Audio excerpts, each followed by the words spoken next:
Is it time? It is time for us to do what we have been doing, and that time is every day. We'll know in a very short period of time, but it looks like it could be something that will be not good. Believe me, not good. I see issue with that. And again, hey. You're not going to be able to insult your way to the presidency. That's not going to happen. I don't know who created Pokemon Go, but I'm trying to figure out how we get them to have Pokemon go to the polls. I'm Ted Cruz, and my pronoun is kiss my ass. So when you think about it, there is great significance to the passage of time in terms of what we need to do to lay these wires, what we need to do to create these jobs.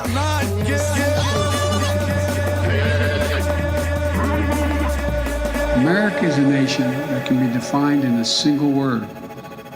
I was going to put not good. Believe me, not good.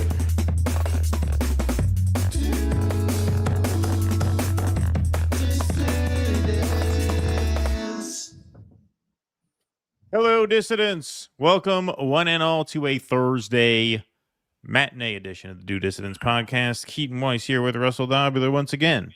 Hello. I was jonesing for that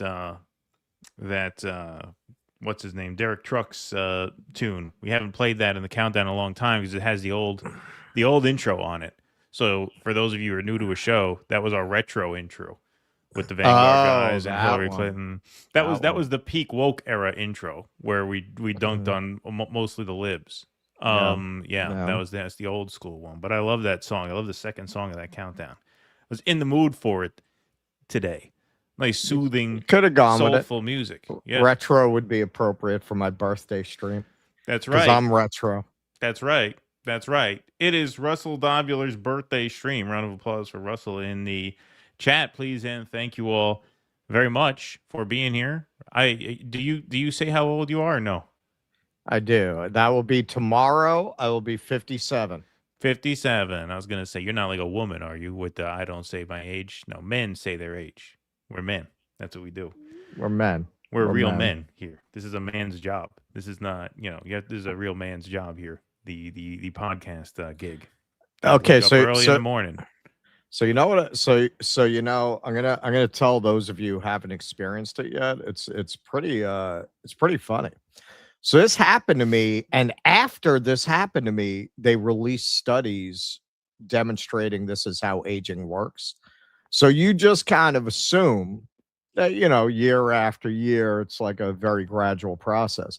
And yeah, there's some of that, but it's actually not like that. There's a burst of aging that for most people is around 45. For me, it was like 50. It happened a little later. And then apparently there's another one at like 65. But yes, like I attributed it to the lockdown because that's when that happened. Like the lockdown, I quit smoking. I thought that triggered some kind of reaction. Nah, apparently that's how it goes, man. There was like 1 year there where I felt like I aged like 7 years that year. Like that. It wasn't until after that year that I had to like modify workouts, that kind of thing. So if you haven't hit that age yet, like my partner here, look out for it.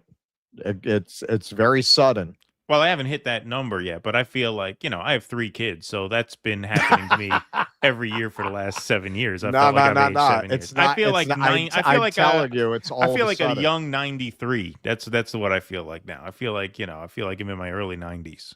That's well, what it feels yeah. like I to me. mean, look, it's funny that you're a day walker because you're a very typical, like, married Jewish guy. Yeah. You're almost a stereotypical, like, you're totally that type. But yeah, I mean, I work out a lot and I eat well. So yeah, like going on a 4-month trip to Asia where I was hiking every day, like I can do that. But up until I was 50, it wasn't much different than doing it when I was 30. Right. And then it changed. Like now I feel it in a way that I didn't. And it was within my hair went gray within 1 year. What's that? My hair went gray like 1 year. Like it was mostly brown, and then within 1 year it was gray. Yeah, first time I ever talked to this guy over Zoom, you were living in your basement apartment, smoking a cigarette while we were talking. Different man. Totally different man. Different time. You were living like that. What's the kid in Hey Arnold who lives in like the cabin? Like the redneck kid who lives in the middle of the city. That's after your time. But you'll know. Some if there are any millennials in the chat, any cultured millennials in the chat will know. Who was the redneck in the Hey Arnold cartoon who like lived in a log cabin in the middle of Harlem? And he lived in like Harlem? That was the joke. He lived like he was living in like Kentucky, but he lived in the middle of the city. Okay, like it is true. It is true because I had a very unusual basement apartment. That's why I took it. Was it Stinky Virtuoso? It may have been. That may have been his name. That rings a bell. In some ways, I came to regret it because the landlord was fucking crazy. But how are you going to pass up a 40 by 40 private backyard in the middle of Harlem? Like I couldn't pass it up. So I wound up living in that apartment for like over 10 years, I think, in that like 13 years in that apartment. I learned how to plant there. Like I had no experience with that. I bought gardening for dummies. And I cleaned all the soil because it had like fucking decades of cinder blocks and broken glass from every improvement project they had ever done. They just threw all the shit out there. I pulled 220 industrial garbage bags out of there and then planted tomatoes and grass. Like, yeah, yeah. I had a barbecue back there. I had a hammock from Yeah. Nicaragua. Oh wow, a hammock too. Wow. I had a hammock. I had a bird feeder. Yeah, Mhm. man. I had a lawnmower. Like I was living in the burbs in Harlem. Right. A lawnmower. That's funny. Yeah. My there you go. my But I cats remember. were my cats were outdoor cats. Right. Yeah, I remember that. I do remember that. I remember seeing that. I think one time I saw that. And then you moved upstairs, and the rest is history. That was The rest is it. That was it. history. It was a good thing I had a mellow cat because he was like, yeah, whatever. Didn't bother him. The cat I Right. had before him that got fucking killed because he was an outdoor cat and started like he was very adventurous. So he wound up realizing there was a park across the street and going back and forth across the avenue to go to that park. Oh wow. And eventually caught up with him. That cat would not have adjusted if you had stuck him in an apartment after being outdoors. The other one Right. was like, yeah, it's fine. Chill. It was a chill cat.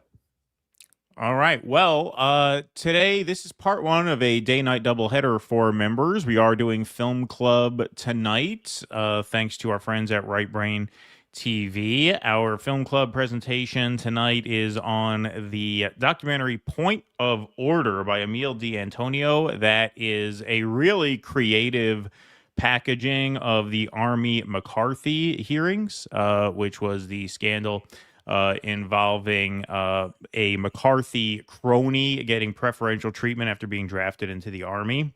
And then the hunted went back after Senator McCarthy and Roy Cohn, who is sort of Donald Trump's mentor. And there's really interesting things in that film where you really see the Donald Trump strategy on display.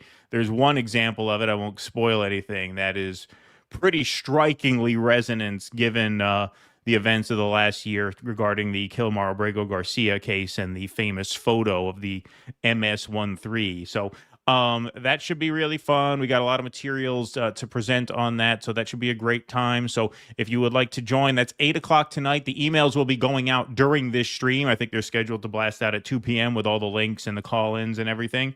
Patreon.com/Do Dissidents if you would like to get access to that stream. You can also sign up to our Substack, dodissidents.substack.com. Paid members across all of our member platforms will have access to that bonus stream this evening. That should be a lot of fun. I'm very much looking forward to it. It's a fascinating chapter in history, and it's a really creatively done film for reasons that I'll talk about then. For now, let's get to some news, shall we?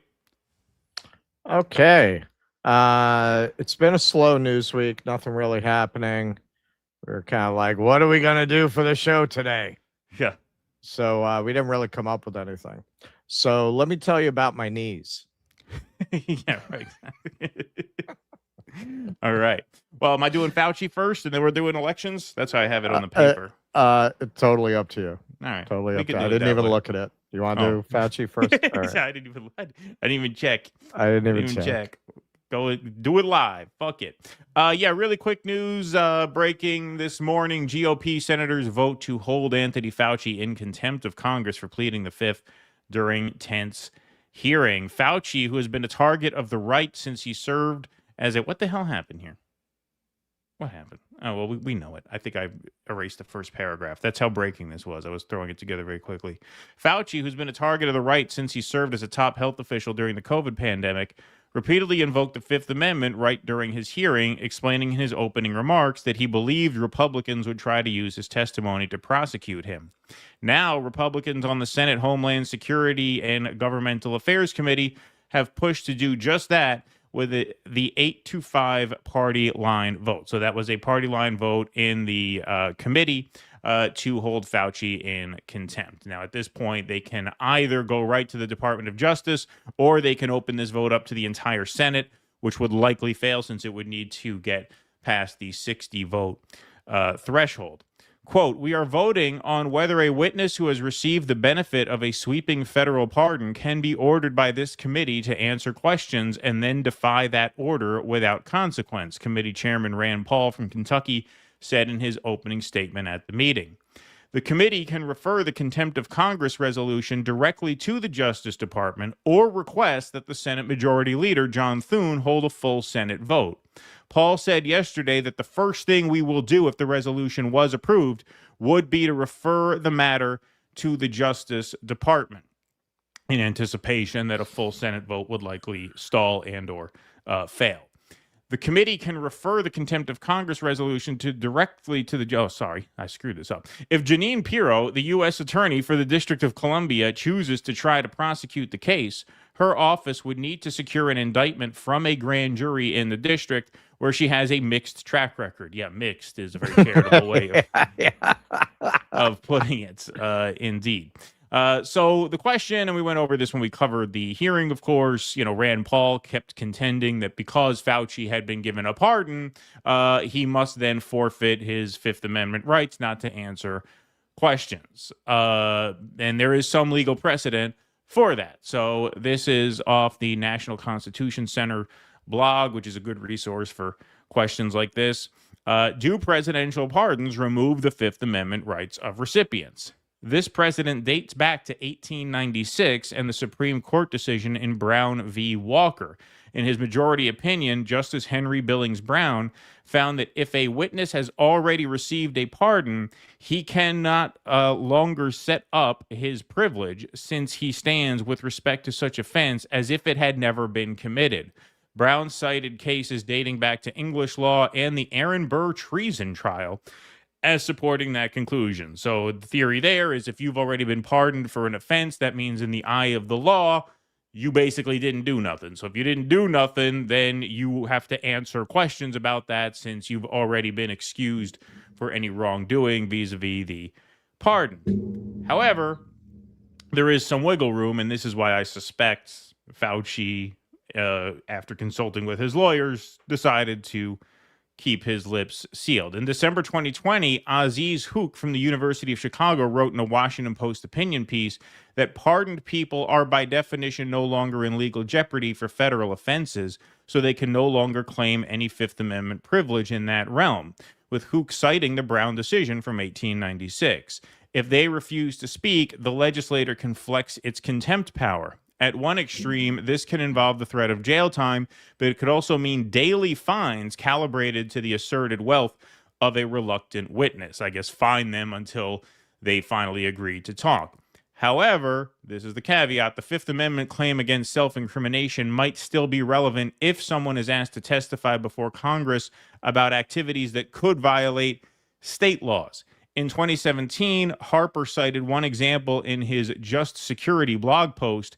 Money laundering, for example, is illegal both under federal law and New York state law, and in such fairly circumscribed cases, the pardoned individual would still enjoy Fifth Amendment protection in discussing facts of relevance to those cases. And we have here, from the brain that brought you Alligator Alcatraz, this guy, the Florida Attorney General, has launched a probe into Fauci over COVID claims. So the fact that he's being probed in the states may give him a sort of plausible out to say, well, if I'm being looked into for state crimes that are not excused by my pardon, then I have the right to not incriminate myself by pleading the Fifth Amendment.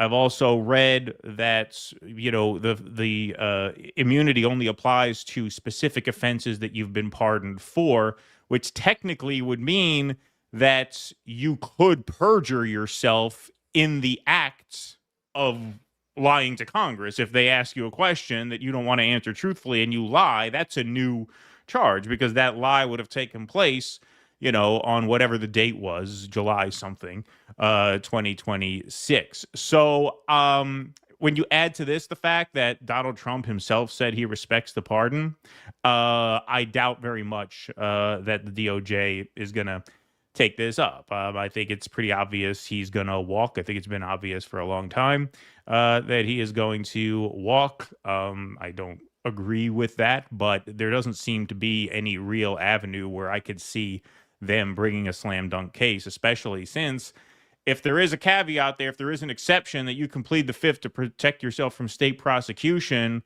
it's not helpful that these guys jump the gun and say that they're going to probe him for crimes at the state level. You'd think you may want to sit on that. But of course, this is the same clown who said, you know what, let's build an immigrant jail surrounded by alligators, because that really appeals to our base. That's a great political W. So I think there's a lot of grandstanding going on, people acting like they're ready to throw Fauci in jail when realistically, it's not going to happen. It's not going to happen. So the contempt of Congress vote happened today. We will see if they pass this off. It looks like they will pass this off to Pirro, and we'll see where it goes from there. But I know Kalshi kind of let us down on Tuesday night, so I don't want to get into betting odds. But I would say fuck those guys. I would say it's a real long shot. It's a real long shot that this goes all the way to Fauci standing trial for any crimes. Wisdom of crowds, my ass. Yeah, right. Exactly. What the hell? That's it. We never used that before. We'll never use it again. Well, we'll get to that. We'll get. We didn't really know enough about it. I mean, I didn't. You know what it is? Like, I haven't messed with those betting things since before they became that popular. I think I know what happened there, but I'll save that for when we talk about it, because we're going to talk about that in the next piece. All right. As far as this goes, yeah, you want to really talk about a slap in the face to RFK. Martha Stewart just offered Fauci a cooking show. So he's going to be doing traditional Tuscan cuisine. Should do meatballs with Andrew Cuomo. He's doing meatballs, sausage, little sausage, garlic bread. That's not how you make sausage. If you make sausage that way, it gets in the way of the felching. It's terrible. You get the sausage casing comes out the ass when you suck the cum out with a straw.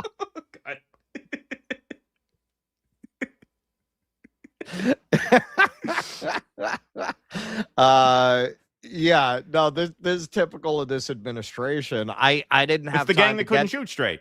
I didn't have time to get to it because we had too much today. But yeah, they almost fucking killed Trump with a helicopter.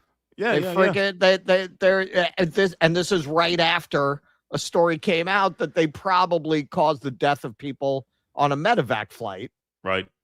Testing equipment. Yeah, no, I mean, it's dangerous to have a government that is this incompetent, even to the president. And what's funny in terms of, speaking with one voice, Trump, what did Trump say? I respect the pardon. This was Trump's guy. Remember? This was Trump's guy. It's like expecting Trump to pursue Epstein. Why would he pursue Epstein? He was a client. He wasn't just a member. He's also a client, right? He's not just the owner. He's a client. So Fauci was his guy. He could have fired Fauci. Also, Trump does not want to set any kind of precedent for overturning presidential pardons. I guarantee you that. True. He's like, yeah, we're not going to go there.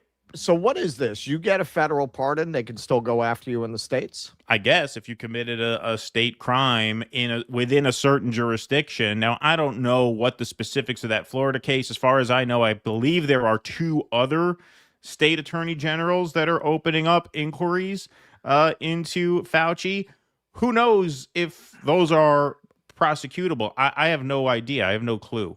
But what I do know is that based on what I'm reading here, based on legal precedent and interpretations of various Supreme Court rulings, all you need, especially if you're a guy like Fauci who has access to the best lawyers on earth, right? All you need is a plausible out. Like you could say they're threatening to prosecute me at the state level in various states.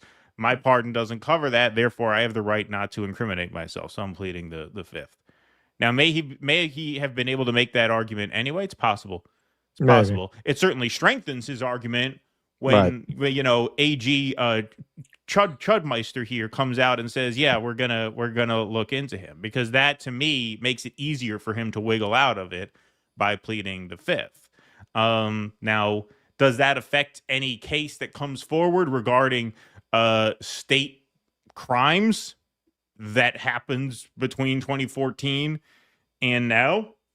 Apparently, those state offenses are not covered under the pardon. So I mean, they may charge him. They may charge him with something anyway, right? That can happen. But that's a separate question. That's separate from the contempt of Congress. Contempt of Congress is a specific charge. In the McCarthy hearings, they got a lot of contempt of Congress convictions from people who would not name names, and you can serve anywhere from, I believe, 30 days to a year in jail for that, fines and such. That varies on a case-by-case basis, but that seems to be what Rand Paul's going for now, and based on all this, there just doesn't really seem to be a plausible path to prosecuting him there. So, yeah, that's where that stands. All right, so we're going to start off. I've got a bunch of clips here about election night this week. Let's start off with our friend Shama, because this set off a lot of debating, and you could say a lot of finger pointing. Also, before we start, sorry, literally within seconds of us ending the stream Tuesday night, results came in. Like literally as soon as we hit off, like we didn't mean to bail. Freaking Fauci went from freaking 90% to 11%. Literally as soon as we no bullshit. I know that sounds too big a coincidence, but like as soon as we signed off, the numbers came in. Yeah, it was pretty crazy. So Bijan here, man, this fucking sucks. But Shama's fiery speech was therapy and made me want to fight harder. Everyone should watch it. So many important lessons for the left. So here you got Adam Smith at 51. You got the Republican Doug Bassler at 23.8. Shama at 12.6. And the other Democrat in the race, the Michael Blake, we shall say, in the race, Melissa Chowdhury, pulled 11.4%. And then some guy who just like wandered in from the pier here did 1.1%. Nobody knows who that guy is. They're still trying to find out. Now he's opening up a Chicago-style pizzeria in Seattle. A lot of people were very happy, so they wrote him in. So they wrote him in. So I suspect Oregon, or Washington rather, as a state is probably kind of like Oregon and California, where you've got extremely liberal cities with extremely conservative heartland and rural areas. Well, yeah, Pacific Northwest is even more dramatically that way than California. California, you got some towns. And California can be that way if you go inland. It can if California, you go inland enough. You got that very like cowboy country, yeehaw, Christian conservative, like Northern Idaho kind of culture. Northern Idaho, Eastern Oregon. That's like, I mean, that's like neo-Nazi country. That's what there's that group in Northern Idaho. I forget their name. And then even in Oregon, remember that movie about the neo-Nazi club with Patrick Stewart, Green Room? That took place in like backwoods East Oregon. So yeah, no, it's very dramatic. That's what I'm saying. So you wonder where those Republican votes come from. Yeah. I think it's, you got Twin Peaks country out there. Yeah, so you got Darryl Cooper Film Festival country out there.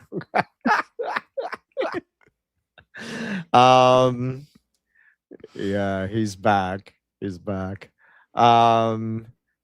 you mentioned, I'm just going to say very briefly, because I've looked at a couple of these clips, and Zay Squirrel has been really just taking apart the factual inaccuracies of this latest interview he did with Tucker.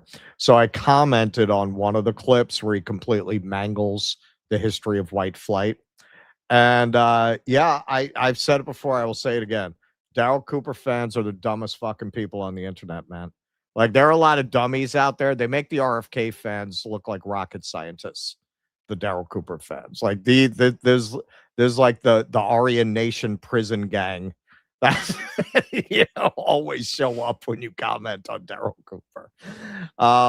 Okay, so Shama gave a little speech here, and in this section we're going to play, it hits a lot of the themes that played out online and the debate that played out online. It is very, very important that we are clear that in the long arc of the fight against capitalism, yes, guess what? Yes, there will be setbacks. And all it is a reminder of how uphill this task is. And obviously, we would much rather go into the November election than not go into the November election, because it makes a material difference in the fight back. But look at the kind of impact just the primary campaign that we waged had. Adam Smith, who was the co-author of the bill, the dystopian bill, to give $1.1 trillion of war spending to Trump and the Republicans and the Democrats, and massively expand the weaponry to Israel, and to fuse the US and Israeli militaries. He was the co-author of that bill. He voted no on that bill because he was so scared of our campaign.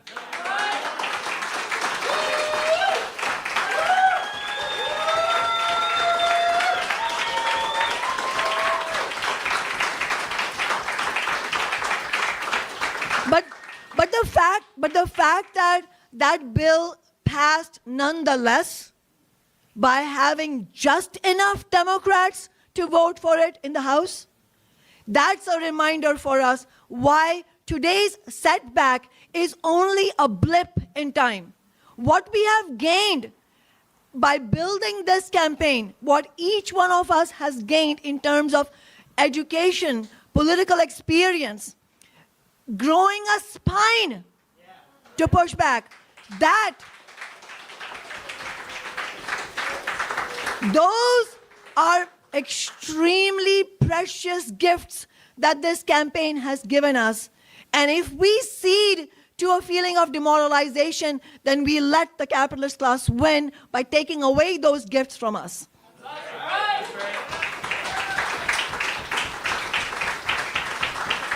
And that bill is a reminder, the fact that they found just enough Democrats, people talk about rotating villain. You've heard of this term, rotating villain.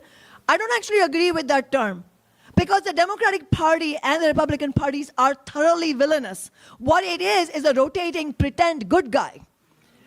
They have a rotating pretend good guy so that, then Adam Smith can vote no, but then somebody else is going to vote yes, and make sure that everything goes smoothly for them. So all of this is important for us to keep in mind, that we have only just begun, and it is also a reflection of the maneuvers that the Democratic and Republican parties carried out in this election. And those of you who have been involved in this campaign know that we have been warning about that from the very beginning. There was never a reason not to run. And we do need to talk about this idea from the DSA leaders and from the labor leaders that you should never run a campaign if there's any chance that you could lose. No, I don't agree, because we define winning and losing slightly differently, and that is a fundamental difference. Of course, we want to win elections. We won all of our elections on the city council. So we know how to win. But we can't only run campaigns that are safe, because that is where the sellout begins.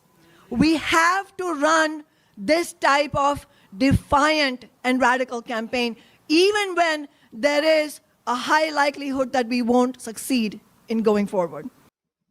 All right. So I think that pretty much captures a lot of the themes of what are being debated around her campaign right now. So here you got Shama hater here. Sasha Marquez, I don't fucking know. The day before the vote, she spent an entire hour of the Bad Faith podcast calling Ryan Grimm, Emma Vigeland, AOC, DSA, etc. gatekeepers. So here's the clip he shared. I don't buy that that's the actual reason. In my view, the actual reason for many of these shows to not cover our campaign is not that they think our campaign is fringe, but precisely the opposite, which is that they know that our campaign has real momentum, but they have strong disagreements about the fact that we are challenging the Democratic establishment and the party in the way that it needs to be, and that is where that difference lies. And so in reality, they're not genuine people who have genuine disagreements. They're playing the role of gatekeepers. Yeah, let's come back to... Okay. All right, so Matt Leck, he's a producer at the Majority Report, rather. Minority Report is the Tom Cruise film, which is much better than the Majority Report, actually. This branch of politics is pathologically incapable of reflection and will only ever produce stab-in-the-back narratives. It is so funny. She is blaming the fourth place Democrat she barely beat for her shockingly pathetic turnout. Well, I mean, she did split the vote with her. Yeah, I mean, she could say that. The other person could say that too, right? Like they placed relatively Sure. equally, right? Right. Right. Yeah, I don't It's not know like there was a anything spoiler, about right. the other candidate. I don't Right. even know what the other candidate was running on. So Brianna here, kind of jumping into this conversation is a direct response to Bijan here, who shared those numbers at the top. Ultimately, a candidate is responsible for their campaign, but it is also a searing indictment of left independent media, most of whom would rather let a Zionist warmonger cakewalk to Congress than platform an independent socialist candidate. 8,000 votes to get to the top two were totally gettable. And our friends at RBN here, if Shama Sawant loses, the entire independent left-wing media needs to be held accountable. Those with the largest platforms who proudly platformed Zionists, war criminals, sex pests, etc., had to be pressured to have this working class fighter on in the final hour. Shameful. And here's Ryan Grimm responding directly to Brianna.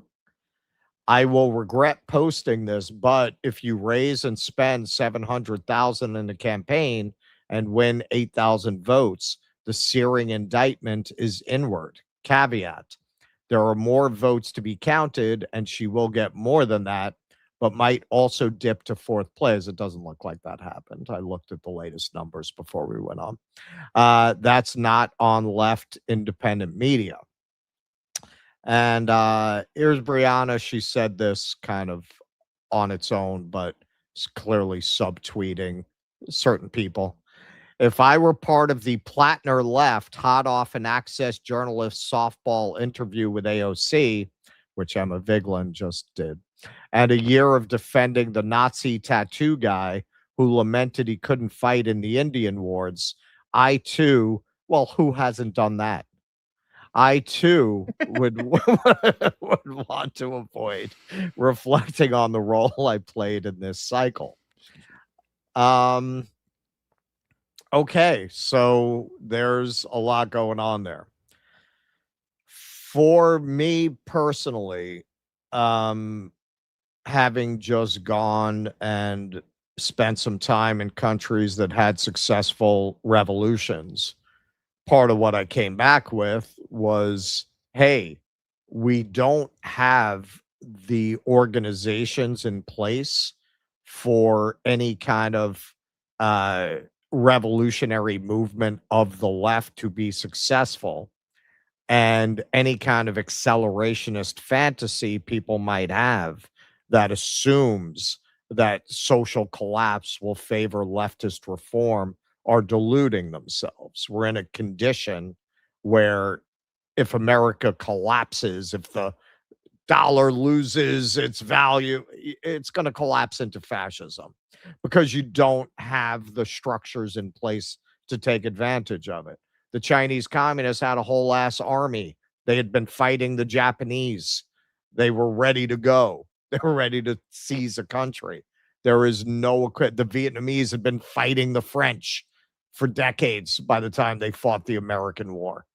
There is no equivalent to that at all, not by any stretch of the imagination on the left. There is on the right. You see those militias? What orientation do those freaking militias always have? And not leftist militias. And then there's the military itself. So yeah, there is no path to that at this time. So for me, I agree with what Sham is saying there, that these efforts are building these organizations.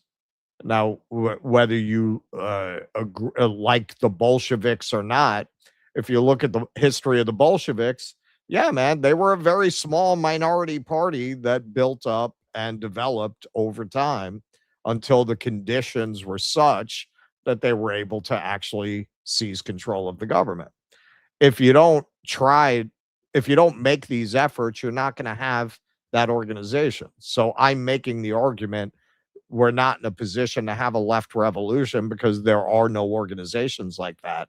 So I'm not going to say because Workers Strike Back lost, well, so we should stop doing this or supporting this. I agree with Shama about that. What I don't agree about, not specifically addressing Shama, but in this overall conversation, is because I don't believe that social collapse will favor a left-oriented revolution. I'm not for accelerationism.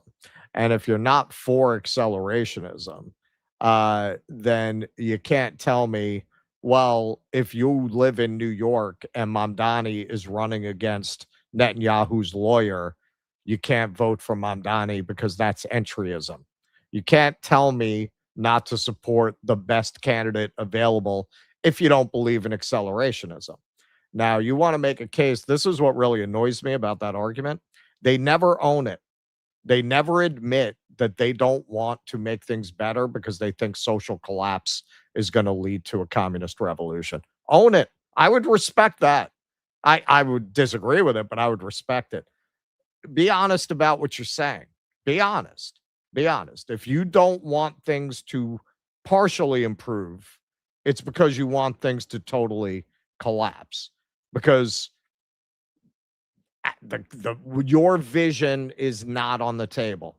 No reasonable person thinks that it is. Look what happened here in the district that contains Seattle. Look how Shama performed. Does that look like a country that if it collapses is going to collapse into communism? It's going to collapse into fascism, man. That's why she placed third, because that is the condition of class consciousness in this country at that time. And it's going to take a lot of efforts like Workers Strike Back to change that. That is why and that is why I do support what she did, and I would continue to support efforts like that. I'm also not going to shit on Mamdani. I'm not going to shit on El Sayed. I'm not going to shit on who are mostly championing things that are very important to me, even if I disagree with them on other things. Now, by the same token, I don't want to give the impression I don't think it's important to have voices that are going to speak out and say, hey, what about Ukraine? Because how did we even get here? By people like us saying, well, what about Palestine? Okay, you're for Medicare for all. That's great. What's your position on funding Israel? So I'm not saying those voices shouldn't be there. I'm saying it's fucking complicated. It's very complicated. It is not simple.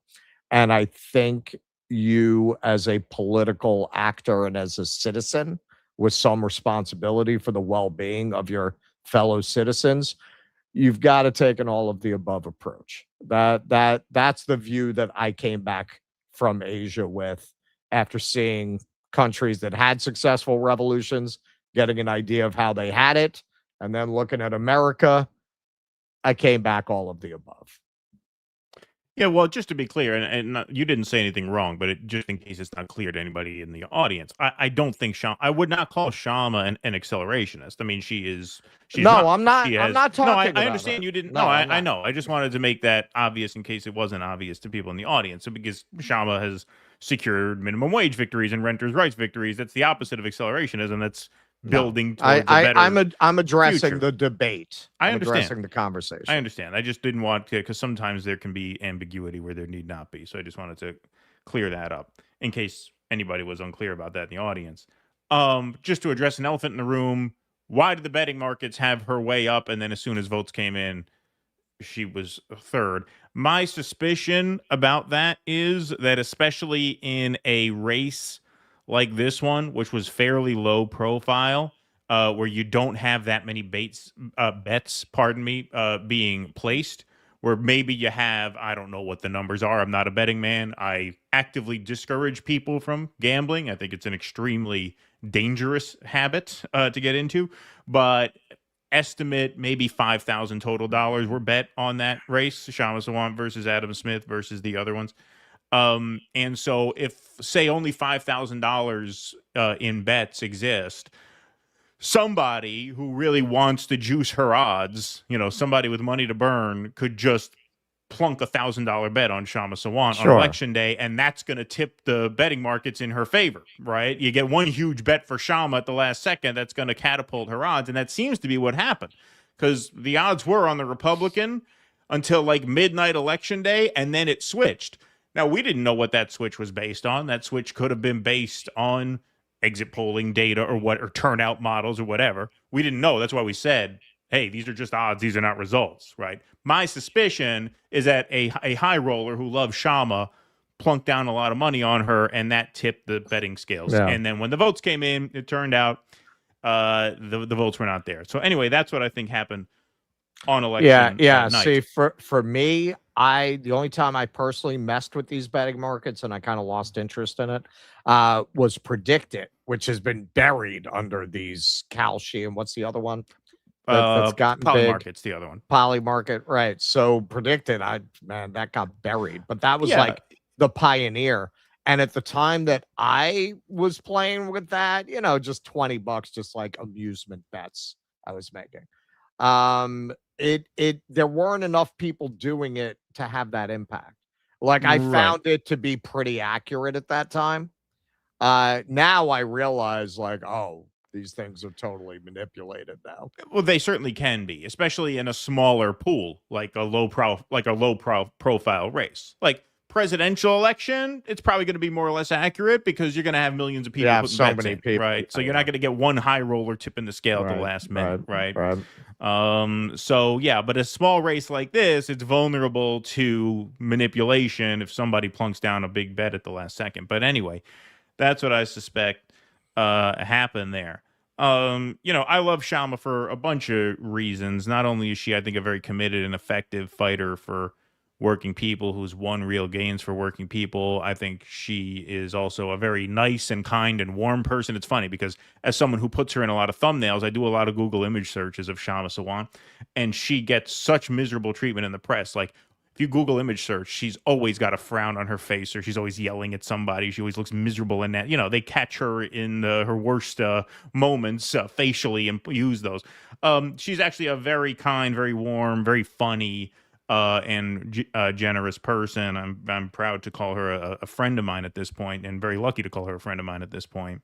And the other reason I like her a lot is because she's very honest about where she stands, and she, every step of the way here, made clear this was an uphill battle. Even when we texted her on election night saying, hey, your odds look good, she's like, yeah, we're doing our best. You could sense a little trepidation there.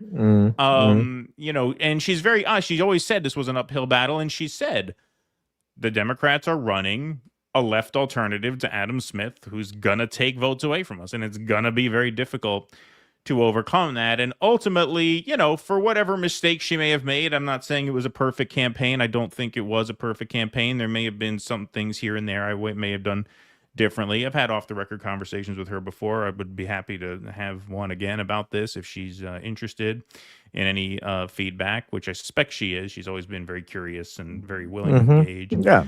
But I don't think any decisions that she made cost her this race. I think her concern about Democrat rat fucking, i.e., doing what they did basically to Jose Vega, which is we're going to run a Michael Blake. We're going to run a left alternative to Adam Smith, who we're not going to really fund and who's not going to have any chance at winning, but they're going to gatekeep any third-party challenger out. I suspect that ultimately just was too big a hurdle to overcome. Now, in terms of the $700,000 raised with an $8,000 vote total, the implication there is that you wasted a lot of money. My response to that would be, and I don't know how money was spent. I wasn't on the campaign, obviously.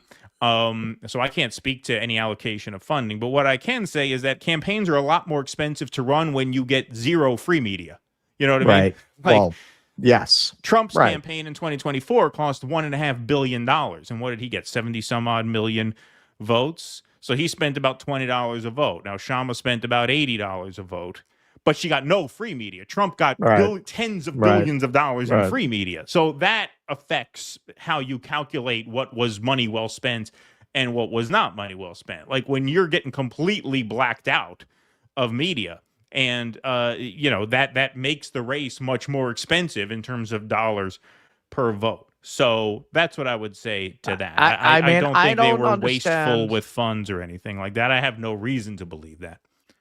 I'm not sure if it was Seattle or Portland. It was during COVID. There was a woman who, the police were coming up the street, and she went in the middle of the street naked, and she sat down in the middle of the street and spread her legs to the cops. Oh yeah, I remember that. Yeah. Yeah, I think it's political malpractice that Sharma hasn't reached out to that woman to appear at her. That's how you get free press. Yeah. That's how you get free media. A lot of free media. That would have been a powerful surrogate, definitely. Powerful surrogate on the campaign trail. Could have gotten a lot of free media. Well, you could have had a debate between her and the Cooter Zionist over there. Yeah, right. Yeah, exactly. You would have could have been her answer. It could have funded the whole campaign. She might have fundraised Adam Smith. Right. With that debate. So I don't think there's anything you can point to here saying, hey, but for this, she'd have won. I think ultimately, look, you're in a 70-30 blue district, but it's not a 90-10 blue district. The fact that the Republican polls as high as they do means, all right, if 25 to 30% is going to the Republican, and you got a long time entrenched incumbent like Adam Smith with a war chest money wise that's essentially bottomless, now you're talking about pretty narrow math to begin with. Add to that an alternative Democrat challenger, it just kind of boxes you out to the point where the math just wasn't going to math. I think that is ultimately what happened there. Right. She'd have had to really figure out a way to depress Chaudhry's vote totals, just like Mamdani in his partnership with Lander was able to sink all the other challengers to the point where he cruised to victory in that primary as soon as it got to the second to last round. Now, this is different. This is not ranked choice. This is a jungle primary, which in my conversation with Butch Ware, who ran in a jungle primary in California, he actually said the jungle primary makes it harder for third parties in this sense because it makes it easier for the major parties to run their spoilers, right? It makes it easier for them to just draft a Michael Blake or draft a Militia Chaudhry, and you're going to get your 10% there, which makes it almost impossible for the third party to finish second, right? Especially in this district where you got the Republican at 25. It's not like Jayapal's district, which I believe has fewer suburbs in it, where the Republicans are probably at around 10 to 15 to 20. So all things considered, it was really tough math for her, but for reasons that she talked about, I think it was a worthwhile campaign to run. Now, in terms of the money spent and the results, that's kind of what she was addressing in that speech. Like, hey, are these campaigns worth running even in defeat? And that's a debatable question, quite frankly, especially in a moment like this where I agree. I mean, we talked about this offline yesterday. Anybody who thinks their revolution is right around the corner, if Kshama Sawant's at 12% in her home field, then come on. Like, what are you talking about here? You're talking about nothing. You're talking about, I hate to use the term fairy dust, but it is in that context. No question about it. And so given that, you have to think, okay, what should the approach be? And I think the approach differs from place to place, race to race, depending on the context. And, Kshama had enough support to the point where, she felt like this was a worthwhile effort. I thought it was too. That's why we supported the campaign. But at the end of the day, there was just no overcoming the fact that they threw up their Liz Warren candidate, which she made that comparison in her speech. Yep. And that just made the math impossible. Yes. I think that part of having these campaigns is building the organization, the infrastructure, the message, the volunteer, the network, the converts. But man, you're looking at a process. You're looking at a process where you got to take organizations like this. You have to make them national. You have to give them national chapters. Like, yes, we are in conditions that make that possible. Jesus Christ, man. Someone like Shama ran 20 years ago, she would have gotten 1.2%. Right. So yeah, like the momentum is moving in that direction. I think as Americans, we like everything right now. And things that are being proposed that are going to be like a generational struggle, nobody wants to hear that, but that's what you're dealing with. And that is the basis on which I think it's worth supporting efforts like this. Not because next year we're going to collapse into an accelerationist fantasy revolution and overturn the system and give everyone health care. It's just not going to go down like that. No, it's going to go down the way it's gone down with Shama's tenure in the Seattle City Council. Like my support for Shama has really nothing whatsoever to do with her ideology. It has everything to do with the fact that she proves she can win. And by win, I don't just mean win elections, but like win a minimum wage increase, win renters' rights, win an Amazon tax. Like that's what it's about. Shit. It's about putting wins on the board for ordinary people. It's not any more abstract than that. To me, it's not any more grandiose than that. And so that's why I've always admired Shama and still do. All right. Sorry, I didn't plug in. Let me make sure it's plugged in. One other thing I want to address before we get away from this. So Crystal really went after her on running as a Democrat versus running as an independent. I think you do need both. I think it's dangerous to have your entire political movement inside a party that has often been rightly identified as the death of revolutionary movements. However, look, man, is Mamdani getting more done because he was able to? Would Mamdani have won as an independent? No fucking way. Oh, there's no way. New York City? No, absolutely no way. So that does pose a real question. And doing the Monty Python People's Front of Judea sketch is not an answer to that question. We're the People's Front of Judea, and that's what you hear from people. Dude, I would say this for everybody. Dude, I still have morons. So didn't Russ support Hillary? Dude. Well, first of all, no, you didn't. No, right? very, very, very early in 2015, based on my experience, I thought that, there had never been anything like Sanders in my lifetime. Like it had never come up. Every election in my lifetime, there was a guy like Sanders. Sharpton was that guy, believe it or not. I think the cycle before Sanders, Sharpton was that guy. There was always a guy in the primary who everybody loved, and the media would go, "Oh, I love this guy, but he can't win." And they would get, like, at best, at the Howard Dean. There was every fucking primary, there was Howard Dean. So 2015 coming in, also remember, for Xers, they had a lot of affection for Bill Clinton. So it's like, it's going to be a Clinton restoration. Like I didn't really, and people my age in general, I think, didn't really understand what was going on with the Clintons. Like, it was very easy to think black people supported them because that was all the media showed you. Right. Like, so you wouldn't be looking at that side of it. It was very easy, especially, to be real, as a white person who's, benefiting 10 times over from the economy at that time, which I wouldn't credit to Clinton. I would credit to the internet being commercialized at that time. I think it wouldn't have mattered who was president at that moment. It was creating so much jobs, even just building the infrastructure. Like I knew people who got jobs doing that who were cleaning up. Like there was just a lot. You're building a whole new technology. Nothing like this had happened since the invention of television. There was a lot of fucking money around.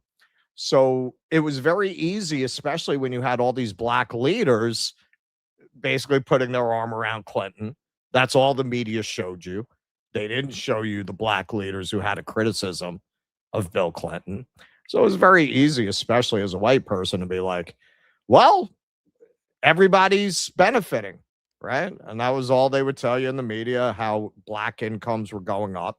So you didn't even feel like, well, we're the only ones benefiting. You felt like Bill Clinton had solved the riddle of politics, right?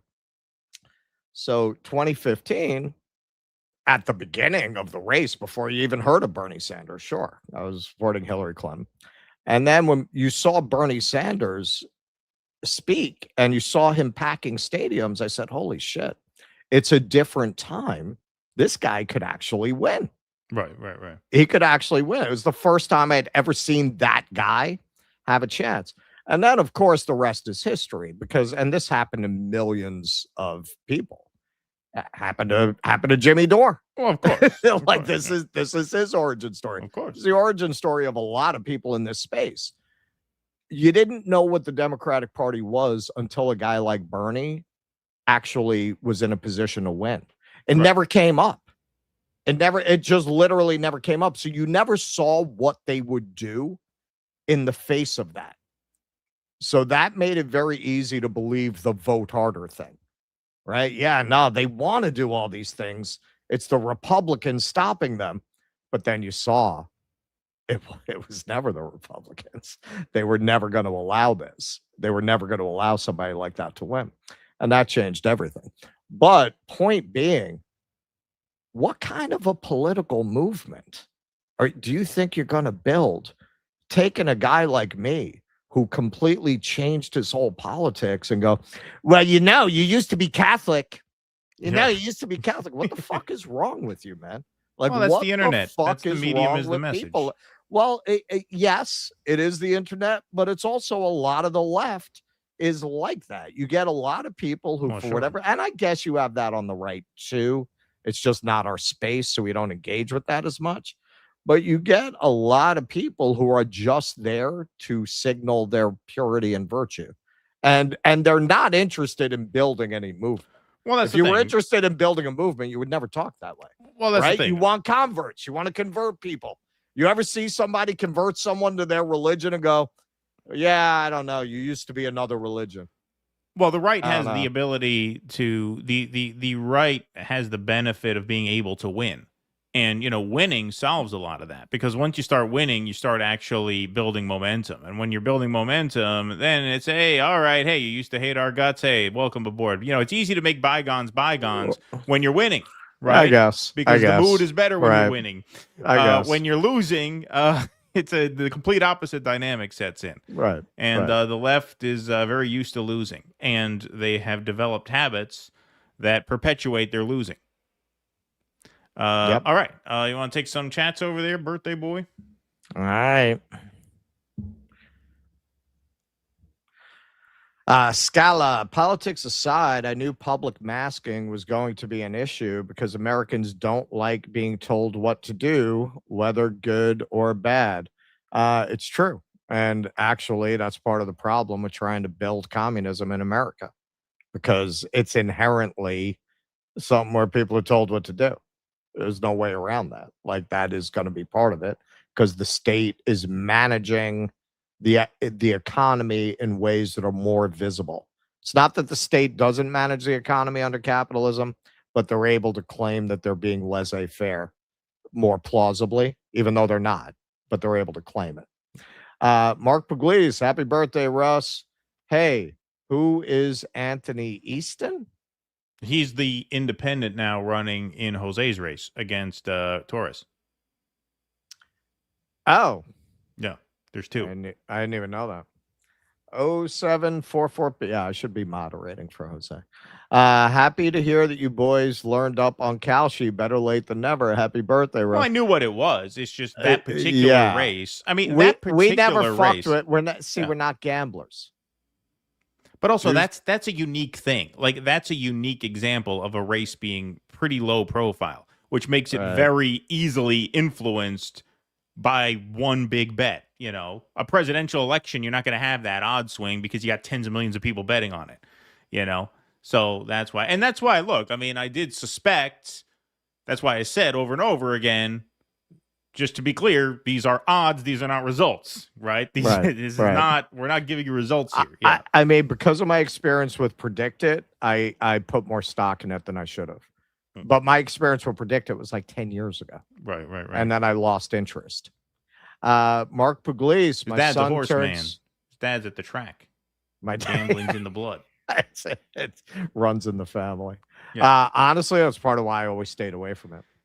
Mark Pugliese, my son turns 40 next month. Oh wow! All Happy right. birthday!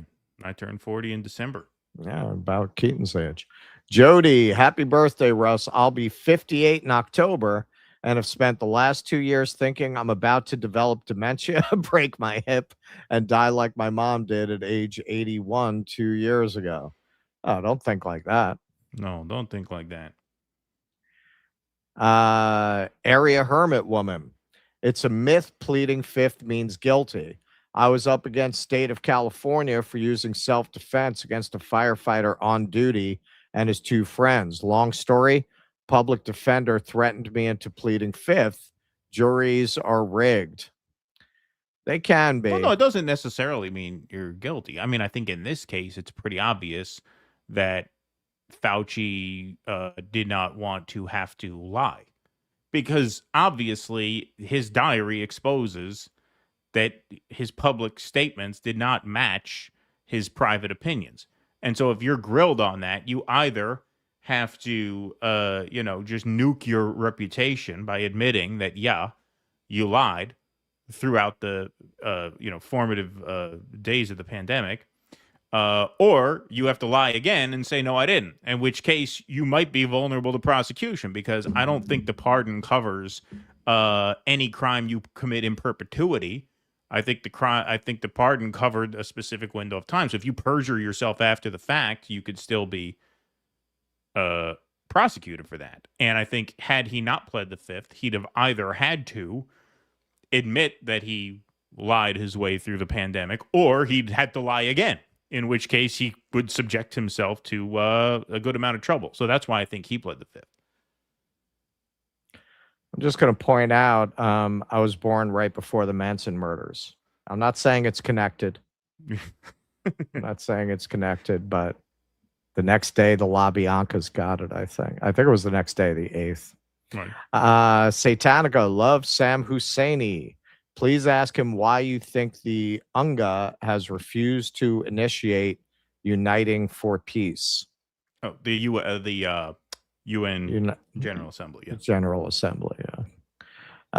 We should trip him up, though, and say the UNGA. And see if he knows. We'll say the UNGA. Yeah. Satanica, Russ, come to Bahrain. I'll show you a good time. What does that mean? What does that mean? What's a good time in Bahrain? Comrade Cranky, I've thought actually, because we have so many fans in that part of the world, we probably have people to hook me up everywhere I would go in the Middle East. Comrade Cranky, August 6, 1945, the U.S. first used an atomic bomb on a city, Hiroshima, Japan. Isn't it funny that the only country to ever nuke another country is so concerned about other people having nukes? Yeah, they don't want other people having them. Yeah.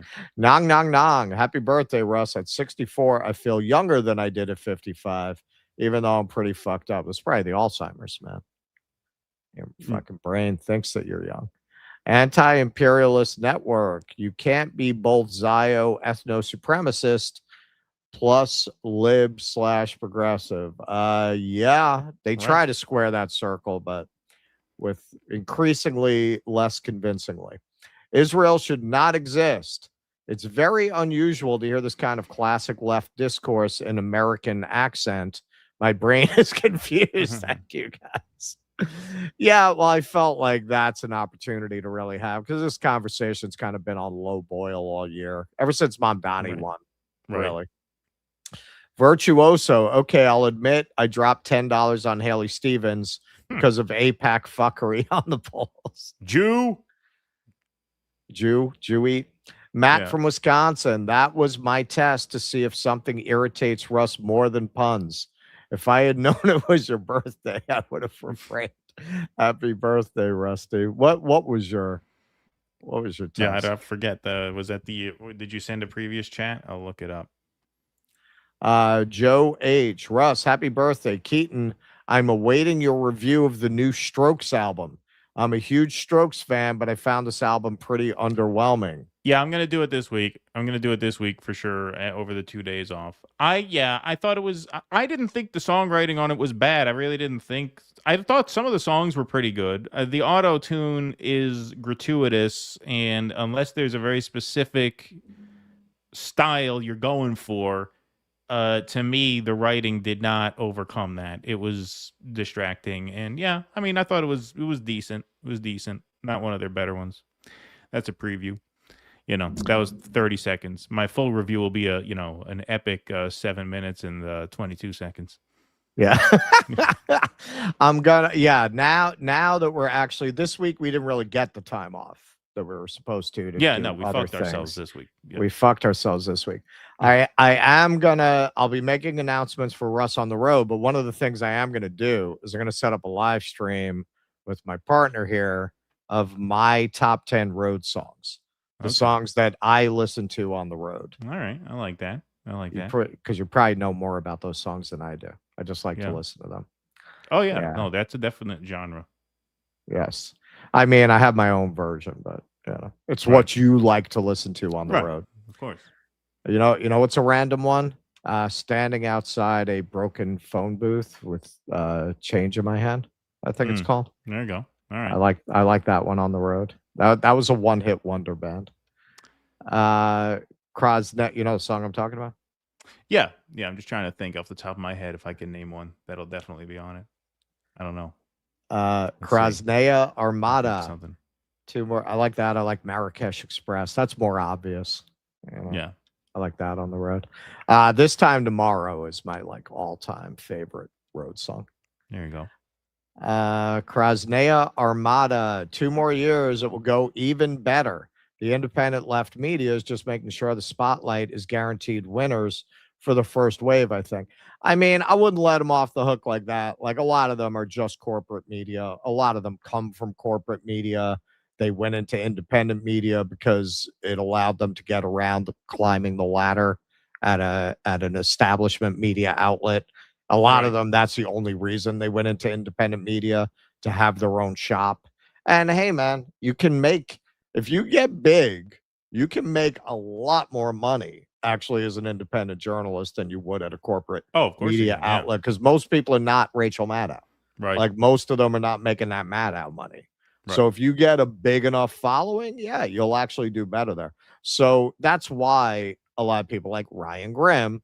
Ryan Grimm is basically a corporate journalist who stumbled into independent media or chose that as his career path. I'm not saying there aren't stories he might want to report on that they wouldn't let you report on there, that there's not the urge to escape corporate media censorship driving some of them. But that's not the only reason. Like, we are a rarity in the space in never having had professional media jobs or aspirations. And I think it shows in the quality of the work we produce. Which Not only that, not very good. I was about to say, we've never really held any jobs, period. Not just corporate media jobs. We've never really excelled at anything at all, ever. Yeah. Yes. Right, which is a perfect background for someone to do this for a living. French Laundry. Yesterday, Judge Napolitano and Douglas McGregor were glazing Daryl Cooper. Listen, man, when we did the Daryl Cooper stuff, I hadn't dug into like Project Mockingbird and the Congress for Cultural Freedom as much. I don't think there's ever been as obvious a CIA op as Daryl Cooper. That is such a fucking guy. The guy did 10 years in the Navy and then worked for the Department of Defense. All of a sudden, you get this crackpot who's demonstrably wrong about everything, gets elevated. I mean, on the facts, not just on the theory, on the literal facts of history, gets just boosted in the algorithm like that. Repeat it now I understand that doesn't just happen. Like, there is design. Just coincidentally playing like all the anti-communist greatest hits going back to the 50s, like all the, yeah, you know, those communists, they're really bad. Like, what do you think? That's an accident? It's such an obvious op. Like really obvious. Like Tucker, that's not as obvious, but I think he's an op. And that's why he keeps having that fucking guy on. Like I wondered the first time, I was like, Tucker doesn't seem stupid enough not to realize that this guy is a crackpot. No, he's not. They're both ops.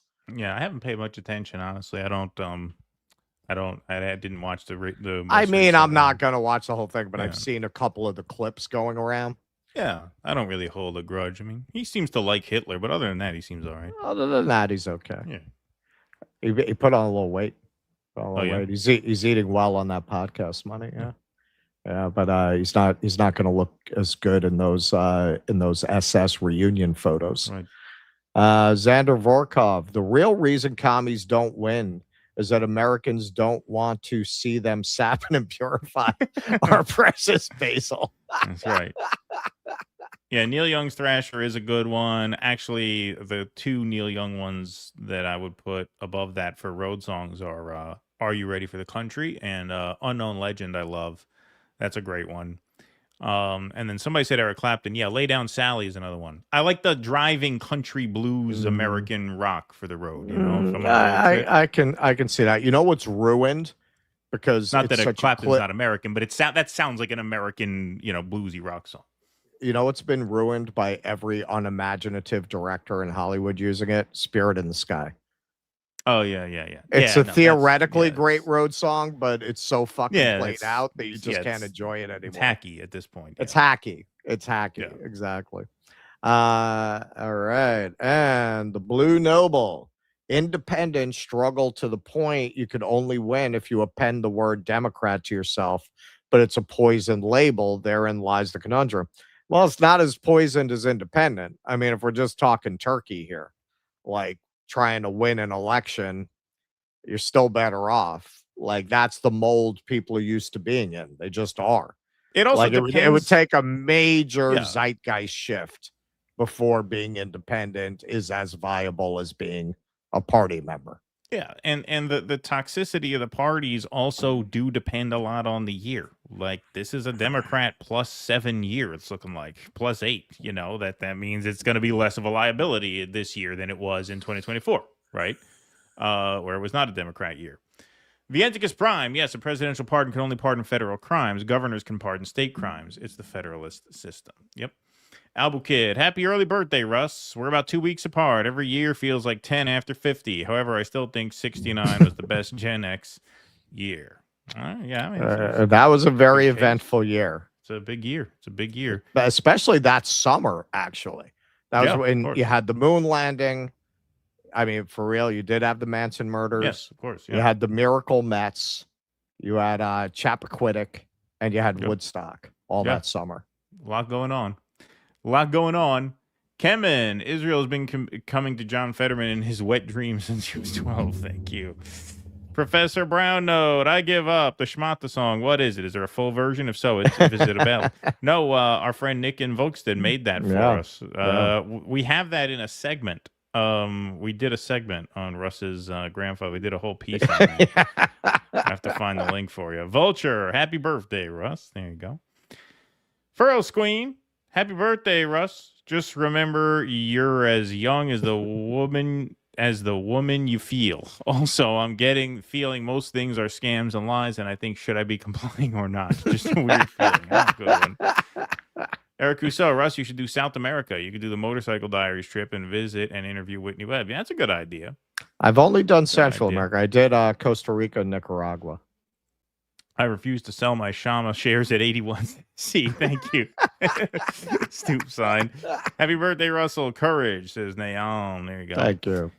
Shama District has the east side, an affluent tech suburb south of Seattle, a mix of minority and uninformed white blue-collar to prop up a Republican. Pramila Jayapal would be best for... Sorry, ran out of characters there, but I get your drift. Yeah, no, that's kind of what I gleaned from it, too.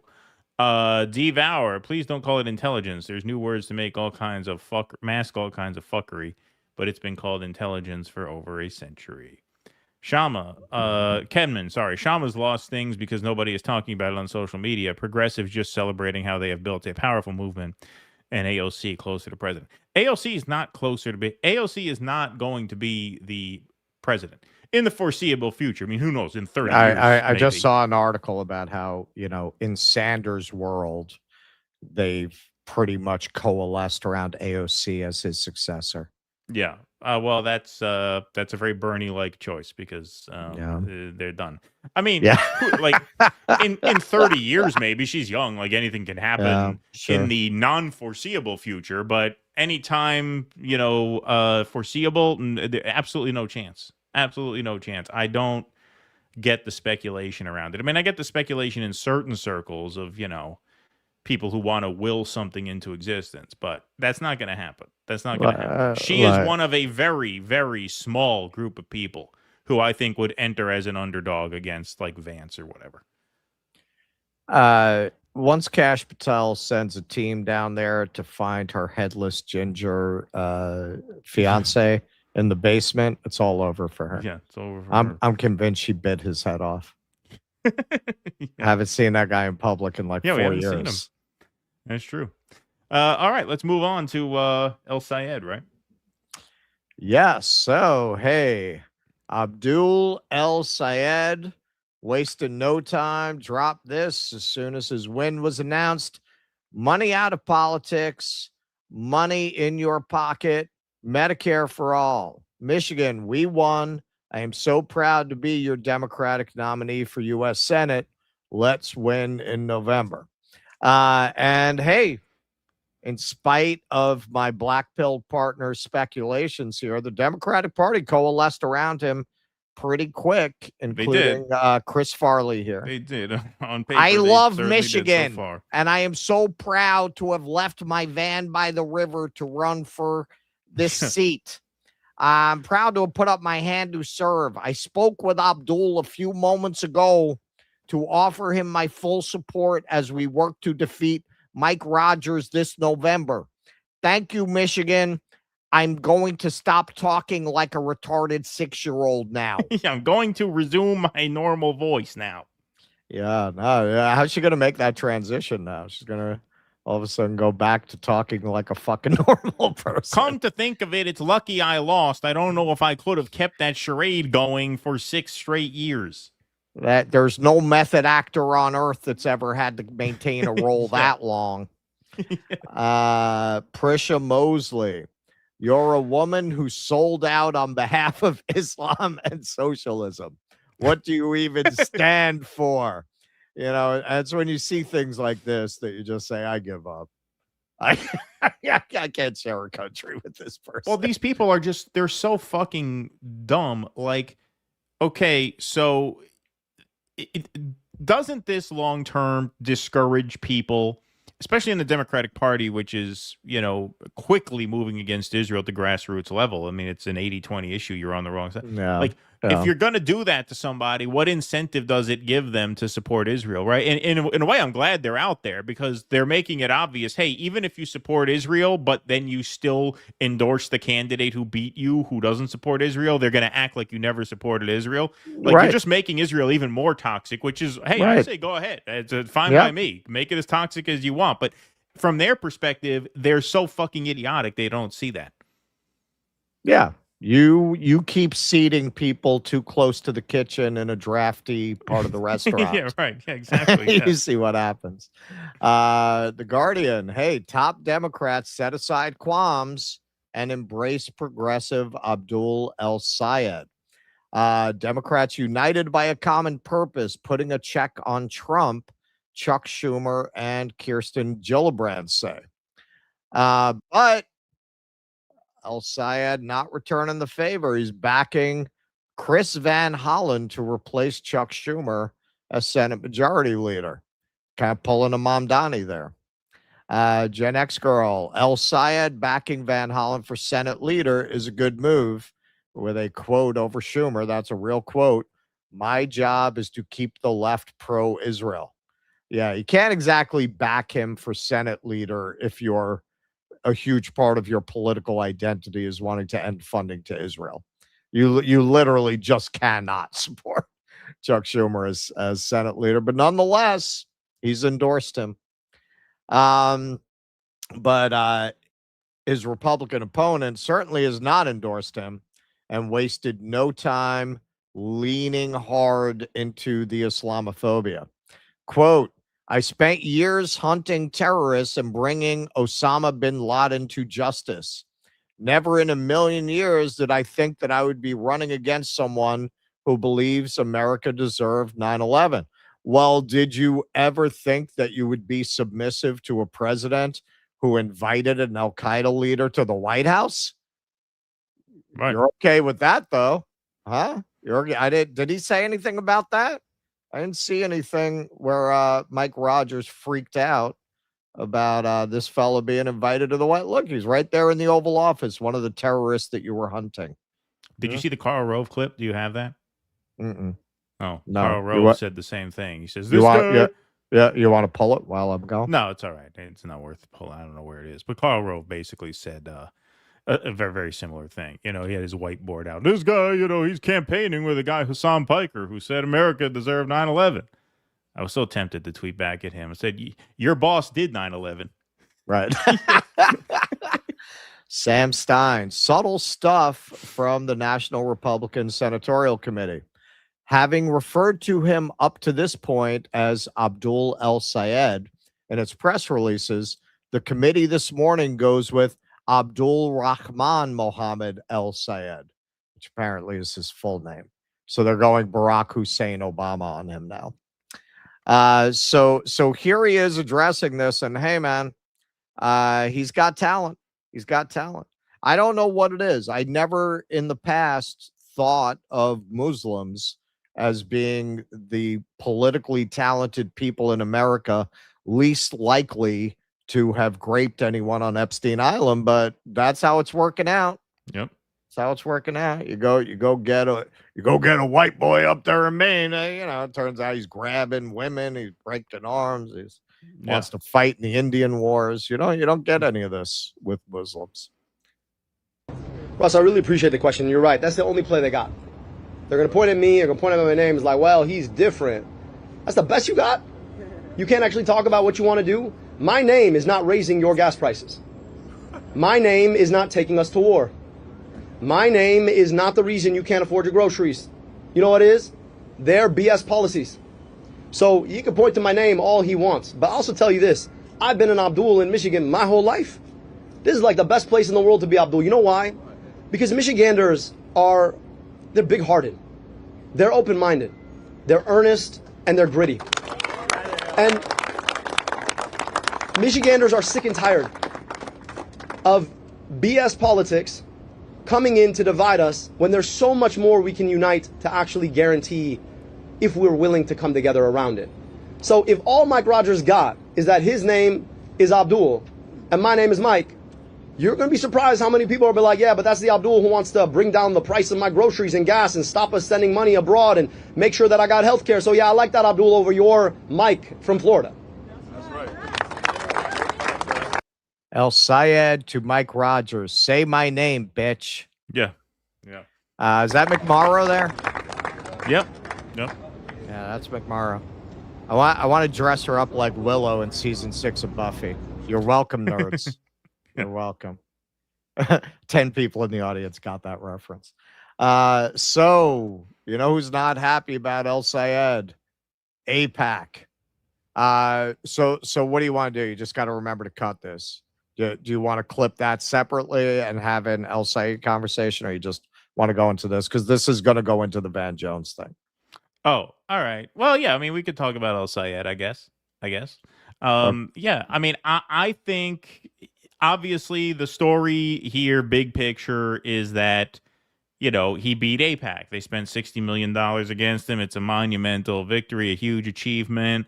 The fact that it was as close as it is, though, I hate to be a party pooper here. And I know you're starting to see now the Democratic establishment kind of coalesce behind him. I don't know how well this bodes for the general election. I just don't. I mean, you're seeing the ads they're running against this guy already. I mean, they are really leaning so hard into just rank fucking racism, the way they did with Mamdani, which in New York City, that's not going to work. I don't know Michigan well enough to tell you one way or another, but the fact that this was as close as it was in the primary, and, there could have been some crossover Republicans coming over to vote for Stevens. That could have done something, and they're less likely to register in the polling because they're Republicans, so they're not likely Democratic primary voters. So that could have had something to do with it. But feels like it's going to be a close one, and as I said before, this is just extremely high stakes for the left, broadly speaking. Just like Mamdani's tenure as mayor is very high stakes for the left because he's representing you now, whether you like him or not, whether you're happy about him or not. If you believe in any electoral strategy whatsoever, Abdul Sayed now is the test. He is the test case. You got a pro-Palestine progressive running in a swing state that went for Obama twice and Trump twice.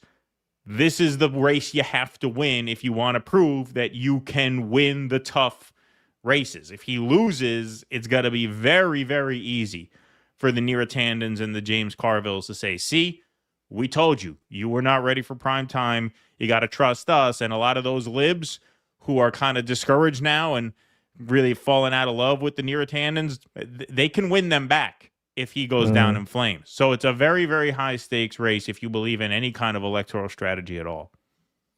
Yeah, he's smart. He's talented. That goes a long way. He's quick. I mean, from what I've seen of him, obviously I haven't seen as much. He's as talented as Mamdani. Like he's very quick. He took Stevens apart in that debate.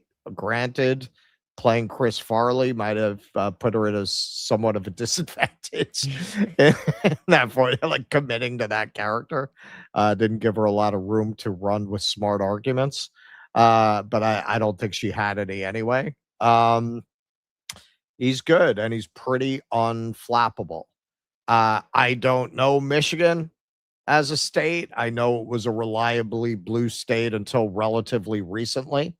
It's not like he's running in Arkansas or anything. I mean, it is Michigan. It does tend to lean blue. It has enough of that history that I think if he really presses a jobs economics argument, especially in this climate, yeah, I think he'll probably get it. Also, as we'll see a little later, there's a lot of speculation on why the race wound up being that close. And it looks like, because it's an open primary, it looks like a lot of Republicans actually flooded that primary and voted for Stevens. Like I said, and that could explain why the polls were off, because Republicans crossing over and voting Democrats are not going to get polled in likely voter polls in the Democratic primary, because you're not a likely voter because you're not a registered Democrat. Right. So that could explain for some of the shift. There was a bigger shift than we thought.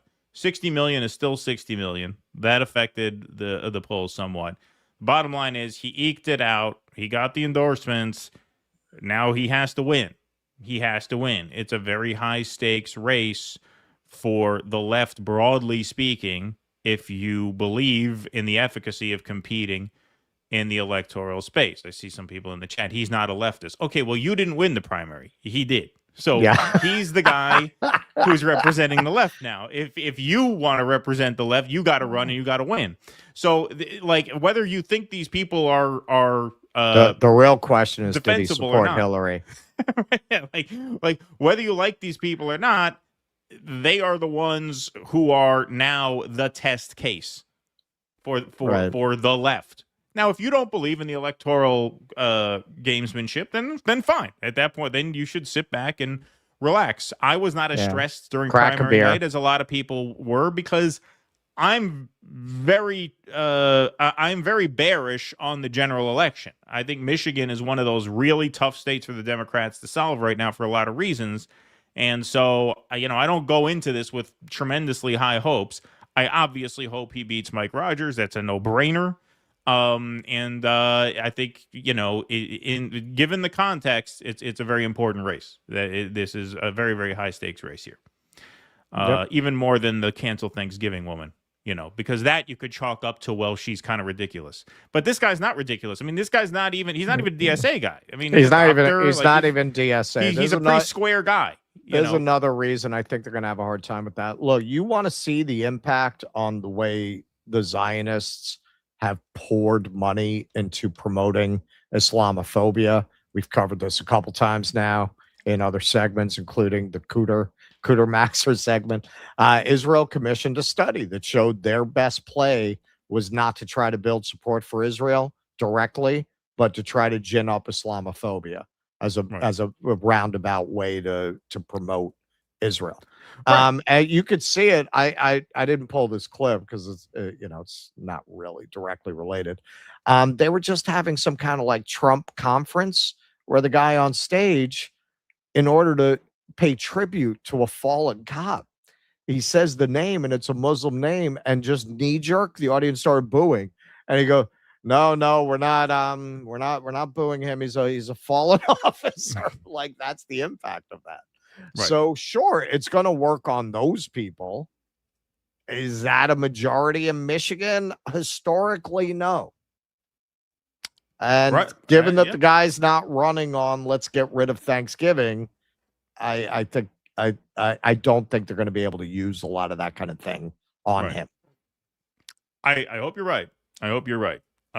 We will see. All right. You want to move right into Van Jones and then we'll do a chat break? Sure. All right. All right. So AIPAC, look, they didn't have a terrible night. A lot of their goons won. Probably most of them, actually.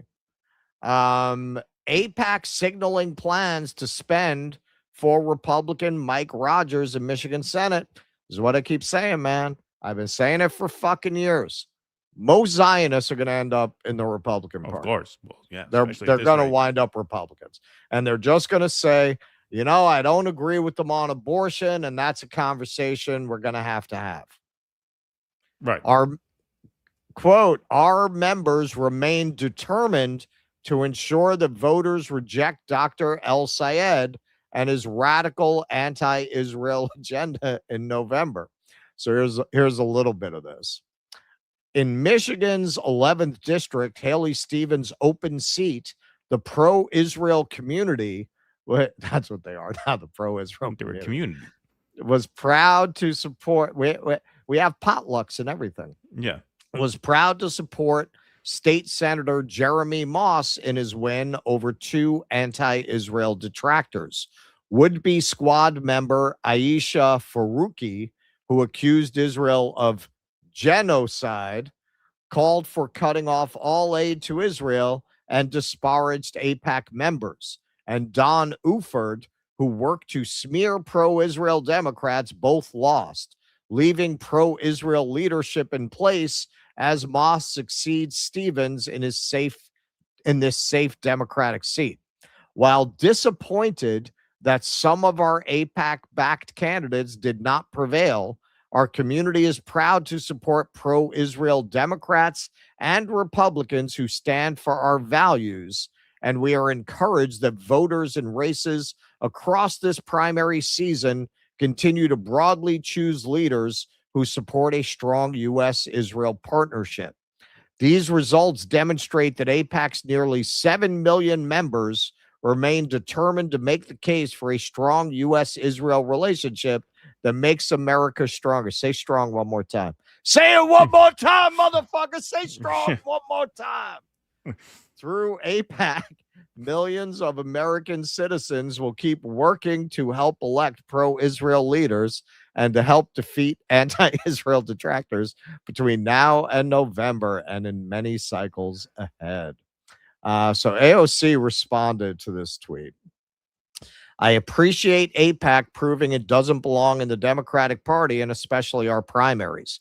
From endorsing January 6th members to ensuring Congress remains in the hands of a 34-count felon, AIPAC is an org committed to undermining democracy at home and abroad. See you in November.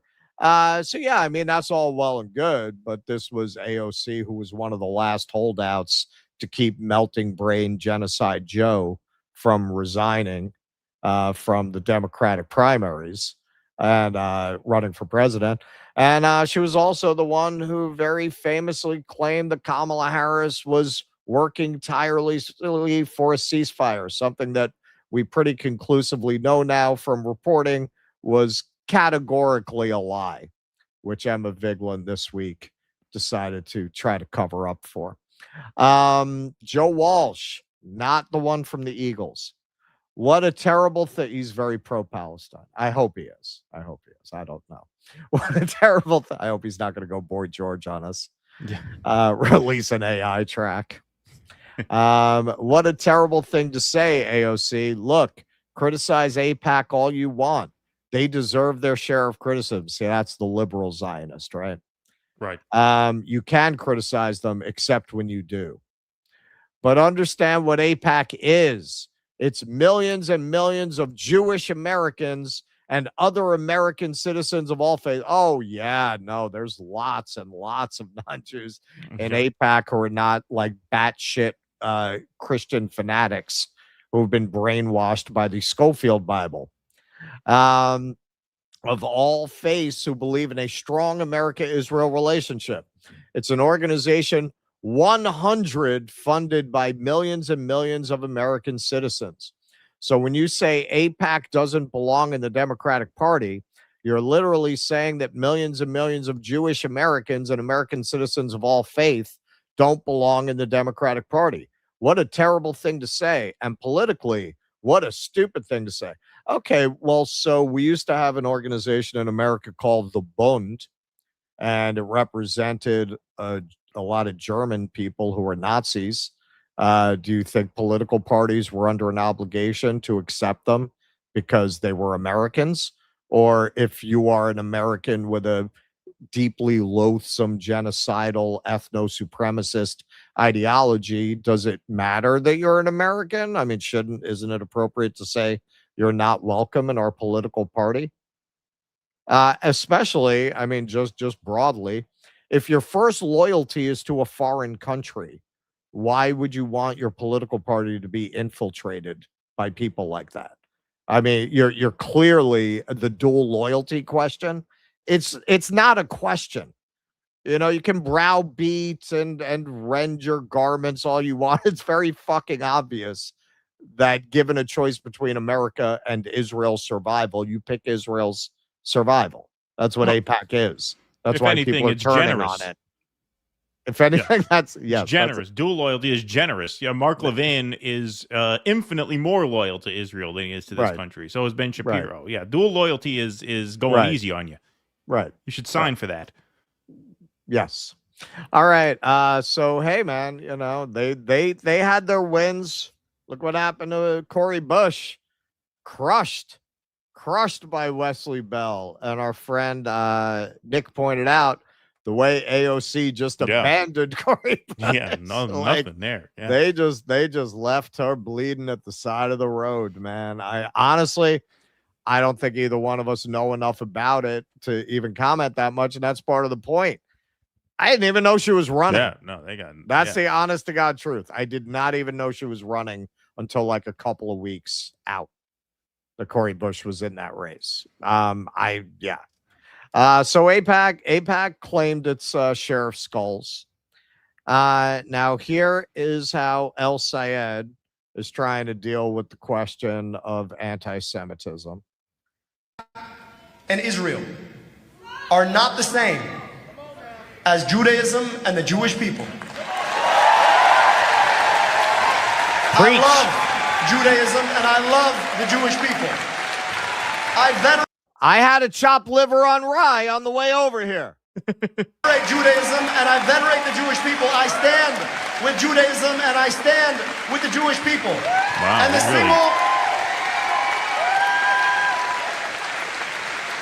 And the single most dangerous thing that they tried to tell us is that somehow I'm surprised we didn't get a shout out in this, given how what the hell? They can extend the definition of anti-Semitism to include a foreign government and its leaders. I call bullshit. You're not anti-Semitic? Come on our show.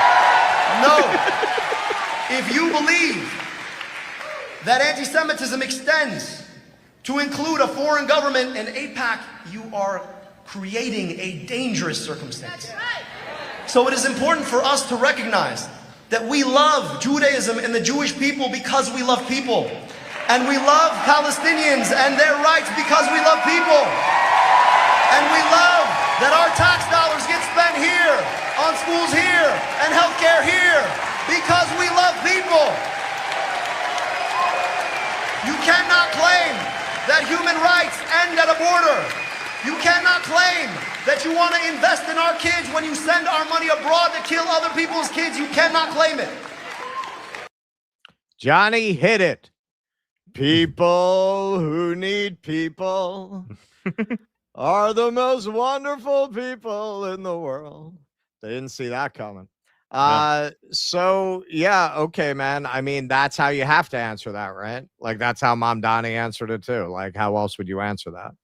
And then the not crazy Jews are gonna support you, and the Zionists, there's nothing you can do. You're never gonna do. You're not gonna get them. That very much like Mamdani with Lander. That signals, right? Don't worry, we're not gonna have the night of. We're not gonna have Kristallnacht. Right. It'll be fine. It'll be fine. You don't have to vote for the anti-abortion troglodytes. So Max Blumenthal, watch Van Jones, an agent of Israeli influence, get uncomfortable when AIPAC is referred to as an agent of Israeli influence, then faithfully advance the AIPAC line on military aid to Israel. Yeah, the headline here is Van Jones out-Jews David Axelrod. Yeah. That's how, if we publish this in Substack, that's how I think we should title that. So this is pretty remarkable. Say a word about that, because we've talked about this before, and I speak as you know, as the son of a Jewish refugee. So issues of anti-Semitism are very personal to me. We all get it. Yeah, I think we got that part. Yeah, we really don't need the backstory. As someone who looks like Krusty the Clown without makeup, issues of anti-Semitism hit very close to home with me. As somebody who the Obamas disinvited from their COVID party, I know what it is to face anti-Semitic discrimination. As someone who couldn't even set foot on Martha's Vineyard after making the goddamn guy president, I understand what anti-Semitic discrimination is all about.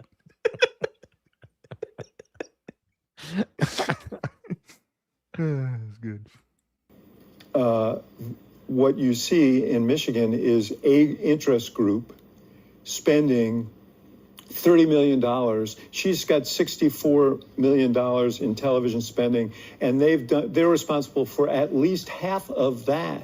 And one of the issues, as Kristen mentioned, that people are grappling with is the power of money in our politics, the influence that interest groups have. And I think it's a legitimate question. Should essentially an agent of any foreign government, whether it's Israel or any other, be able to spend, is it healthy for them to spend $30 million in a race like this to influence the outcome of that race? I think that's a legitimate issue. Look, well, I mean, I get your point. I don't think that they're an agent of a foreign power. I think they're American Jews, as you said. Their mission is to support the policies of the Israeli government. Well, I think their issue is to protect Israel, but you have to have no. But Van, read what they're. I'm happy to be corrected by you, but I also like to make my own point, which is that, well, your point is bullshit. That's why he's getting. That's why you're being owned by one of the biggest bullshitters in media, David Axelrod. That's why, like, your bullshit was too insufferable for even a guy like him to just let go. And he's like, yeah, I'm happy to be corrected by like Axelrod's doing something wrong there. You know? Dude, how fucking compromised can you be? Yeah, exactly, man. Like, that that is you brutal. are more Zionist than David Axelrod. Wow, man. Jeez, how much money do you need? Yeah. Like as somebody who really is not motivated by money, like, hey, I need a roof over my head. I need food. Like, it's nice not to fucking worry where your next meal is coming from. In my experience, each level of money you make beyond that is diminishing returns in terms of your quality of life. Like, beyond a certain point, well, now you're just like paying for expensive experiences like restaurants, right, resorts, things like that. It's not like the difference between I can't pay my rent and I can pay my rent. That's an enormous jump in quality of life. Once you get beyond like you're comfortable, now it's just greed. Like, motherfucker, you got $100 million from Jeff Bezos. If you had the slightest bit of a soul, you would have taken that to live off of and actually told the truth. Right. Right. I don't have to lie no more. I got $100 million. There were no strings on that money. Could have used it any way that he wanted. What a piece of garbage. Like, what do you get out of this? As rich as he is, like, why would you compromise yourself like this? That's a lot of money. Is it because he's a Muslim guy? Is it because he's a hateful guy? It turns out his position is for a full military embargo of the state of Israel. Now hold on a second. A full military embargo. Right. Now, listen, if he says he wants to condition aid, that's reasonable, defensible. Most Democrats feel that way at this point after Gaza. Oh, yeah. I mean, if he says no subsidies, that's defensible. He says we can't even sell weapons to Israel, even if they're defensive. So if right, because they killed 20,000 children, right? At least that's the official number. It's probably more like 3 or 4 times that. It's one thing to not want to sell rap records in South Africa. Right. It's another thing not to sell them nuclear technology. What if they get attacked by Zulus? Right. That's not acceptable. This guy, so why is AIPAC so mad? This guy is saying that the United States government can't even sell defensive weapons to Israel, which would make Israel completely defenseless. Now, that would be a reason for a group of people who cares about Israelis to say, this is not our guy. So, Van, can I just say this? And Haley Stevens ran in 2022 after her district was redistricted. She ran against Andy Levin. Yeah, Andy Levin. And Andy Levin, his position was that aid to Israel should be conditional on not pursuing policies that would. And he got invited to that goddamn birthday party. I didn't.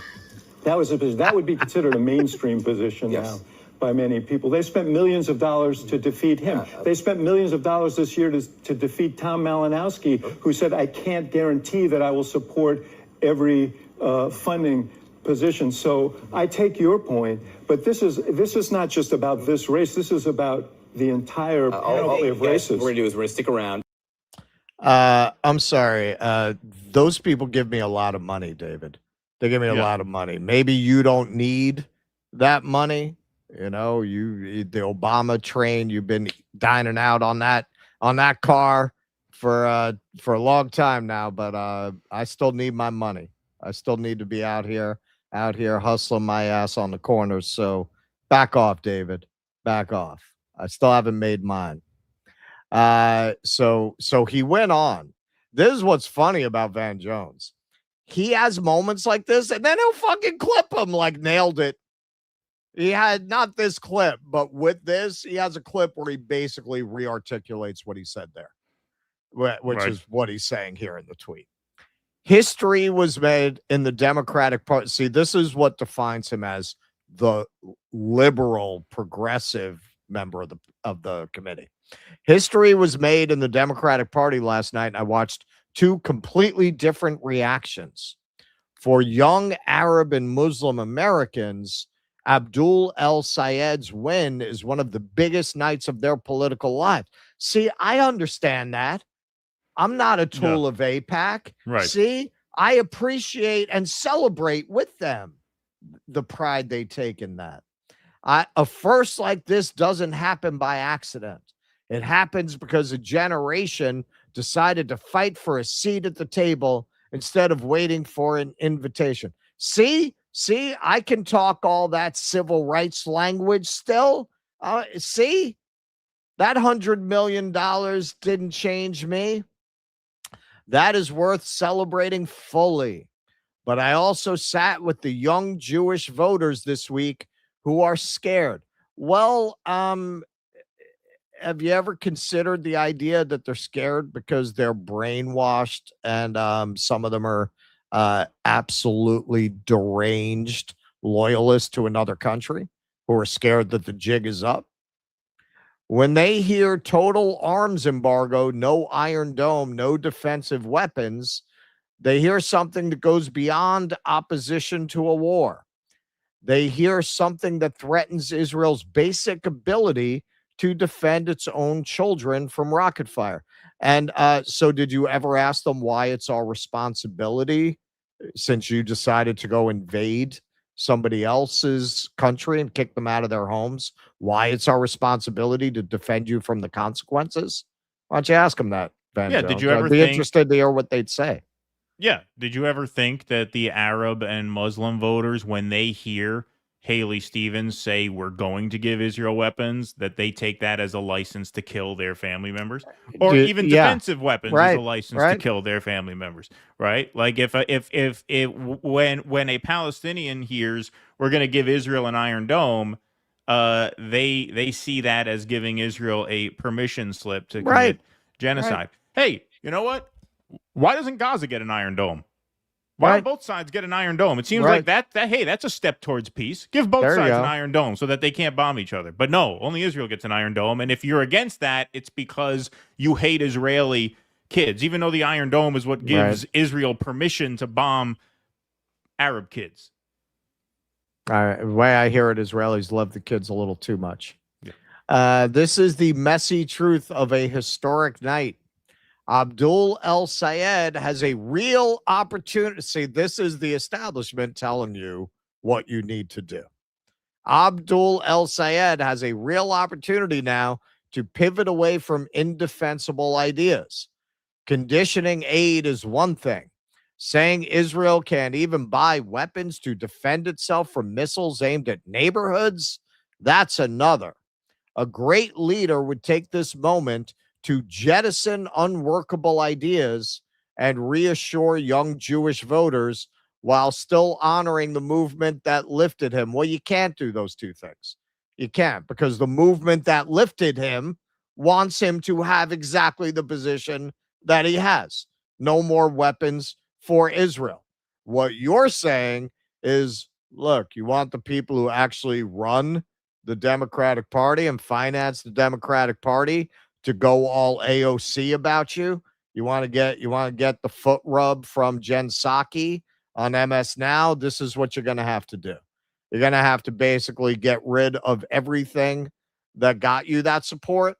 Oh, and by the way, when you consequently lose to Mike Rogers, we're still going to say it's because you were too far left. Right. Today belongs to young Arabs and Muslims. I'm giving it to them completely. Oh, we can see that. Yeah. The question of what comes next belongs to all of us. So after 5 paragraphs about what this means for Jews and how you have to change your position re-Israel, today's about Arabs and Muslims. I respect that, and I'm going to shut up now that I've gone on about this in multiple video clips and in text. Yeah, Van Jones, wow. There are a lot of dirty whores in the media business, man. You would be very hard-pressed to find a filthier ass peddler than Van Jones. I mean, him and Rachel Maddow should really have a cooter off. Those two, those two are probably the biggest whores in media. Yeah, it's got to go to him, though, only because he actually does have a radical past. You know, Maddow was always a climber. She's a Rhodes Scholar. You know, she's always in the club, basically. Yeah, But, Van Jones was ousted from the Obama administration for essentially being a 9/11 skeptic, a 9/11 truther. And now he's going up here talking like this, just like panicking to shut down, radical anti-Zionist David Axelrod. He starts talking and Van Jones has to go in there and cut him off. No, it is extraordinary. It really is extraordinary. But, what I'll say is Sayed's line on this is very smart considering his race and his state and what he's doing. He's framing this as, our money should not support it. He's actually making kind of a nationalist argument more so than even a progressive argument. That'll appeal to some Republicans. It will. Look, the question is, because we're already seeing it, the question is, in New York, this wasn't much of a question. I knew Mamdani would survive it. But in Michigan, I don't know. I don't want to smear Michigan. I don't know about this. Is why I'm not predicting either way. What makes me hesitant is that the question here is very simply, are there enough white people who are going to be scared by vicious Islamophobic propaganda to vote for Mike Rogers? That's really the question. You it's a question of racism at this point. It really is. There's no other way to carve it up. They are going to run an absolutely vicious, relentless smear campaign against this guy because of who he is. And are there enough whiteys out there who are going to fall for it? That's the question. And I don't know the answer to that. I don't know Michigan well enough to say either way how that's going to go. I lived in the Midwest for a year and a half, and I could say the bright side is they also hate Jews. So it's kind of a wash. Yeah. If there's any hope, it's that they're also very anti-Semitic. You should get on that panel. Yeah. Okay. Well, I think that's what they call a button. Yeah. There you go. That's a button. Should we do a chat break? You got one more, right? One more election piece. Yeah. I've got what do I have? I have the it depends on what we want to do. I have 3 short ones. All right. Like 3 slider kind of short ones. All right. Well, let's do one more and then I'll do Hegseth and then we'll see where we're at. Okay. All right. All right. You want to do a chat break first? Where are we on chats? Yeah, we got quite a few of them. So all right, we'll do it. All right. Kauai Cowboy, my IVF babies start their Petri dish life tomorrow. Can I get Keaton and Russ good progeniting luck? Yeah, good luck, man. That's a very bold move, having children on the verge of World War III. I commend you. How's it work with the test tube ones? Can you tell them, put them back in the freezer? I want to see how this plays out. Yeah, exactly. Yeah. Yeah. At what point are you really committed? Yeah, exactly. Too late for that. Yeah. Dimitri Mugianis, happy birthday, Russ. I turned 64 Tuesday. Fellow Leo. Enjoy, comrade. Maybe one day I'll see you in the neighborhood. Solidarity from Harlem. It's not that big a neighborhood, man. I'm surprised you haven't run into me before. You know where I got recognized? The Rush concert. There was a guy at the Rush concert who spotted me. I got to show you this real quick. So you want to see something really funny? This is the one I was talking about. Yeah. Yeah, you talk about just ignorant racist bullshit. So Trump was at an event yesterday, and this guy pays tribute to, I guess, a fallen police officer. Fallen cop, yeah. And because his name sounds somewhat like Abdul El Sayed, the crowd boos him. Is that, I took it that they just booed it because it was a Muslim sounding name. Well, I think because Abdul was in the thing, they probably mistook it for him. Yeah. So I know Pastor Tice spoke about Officer Abdel Nabi a few moments ago. I don't think it's that they thought it was No, we're not booing. I think they've been conditioned He's to the officer react that passed way away to a Muslim. To a Muslim, recently, to an Arab name? So, That's and funny. I asked... No, we're not booing. We're not booing. Wow, what a group. What a crew. Skyman, once being a good person or the right team became the driving force in mainline politics, it was over. Straight up, Americans' minds are being deep fried, and they think the frying is a reward. Yeah, man. We had Joel Whitney on the other day. Those clips will start to drop over the weekend. And if you read his book, it's still up here behind me, Finks, they've been frying American brains for a long time. It's just the medium by which they do it is more and more evasive and more pervasive. Right. Nong nong nong. Dem/GOP equals seamless corporatist duopoly. Any vote cast within the duopoly is cast for the entire duopoly. Okay. Yes, in a sense, because it's like George Carlin said, right? I don't vote, it only encourages them. I guess that's true. I want you to tell me what alternative you have to offer if you're going to make a statement like that. Like, so what? So are you for accelerationism? Are you just like the ultimate black pill, like a curse on man? Man is a foul beast. I would buy that. I just don't think that's a political project. That's my question. Like, it's easy to say that, but okay, so what are you offering? And the answers that I get to that are usually just fantasy, absolute fantasy. Shama, that's something I will say, man. If you listen to that speech, it's, hey, we got to learn lessons, move forward. She's not a fantasist. That she's a revolutionary. She's actually trying to do something. 2031. Thank you. Thank you. While Shy we stop here between chats, let me just sneak this in because it is Film Club tonight for those joining late. So members, the email should be out right now with links to join us for our Film Club presentation. We're doing Point of Order, the Army McCarthy hearing docudrama, a documentary edited for dramatic effect, a really unique film. Should be a great discussion and Q&A afterwards. So dudissidents.com/Patreon/Substack. Locals is on there as well. If you join right now, the most recent post is the one with the links to join us tonight at 8 p.m. So a nice double header for members. It helps us out tremendously. And if you would like a membership at Right Brain TV, this is where the library of films are that we use.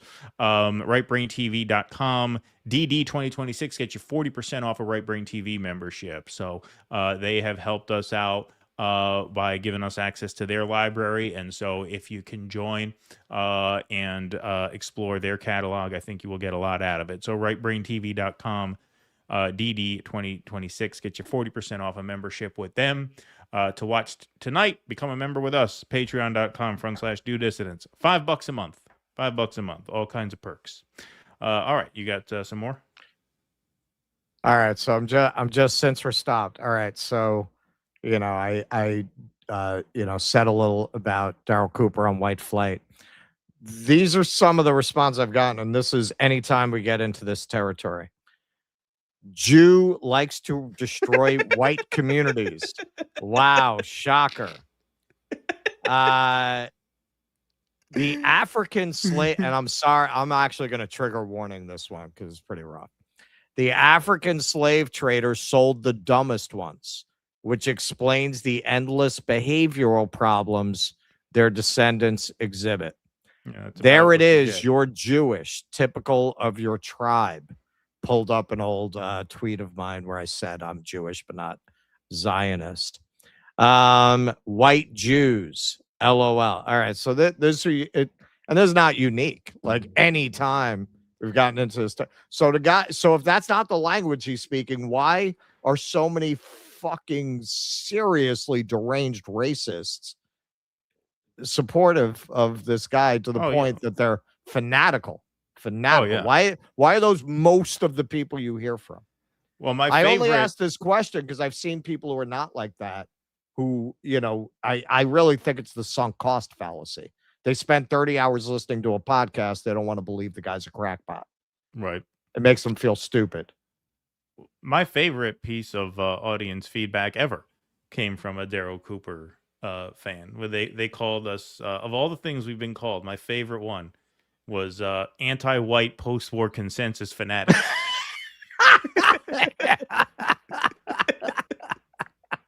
That's going to be the name of our band. Yeah, that should be our Twitter bio, actually. Yeah. Anti-white post-war consensus fanatics. Shai Guevara, thoughts on Spider-Man BND? BND? What does that mean? Is that just the new movie? I don't know. I don't pay attention. No, that's that. Oh, brand new day.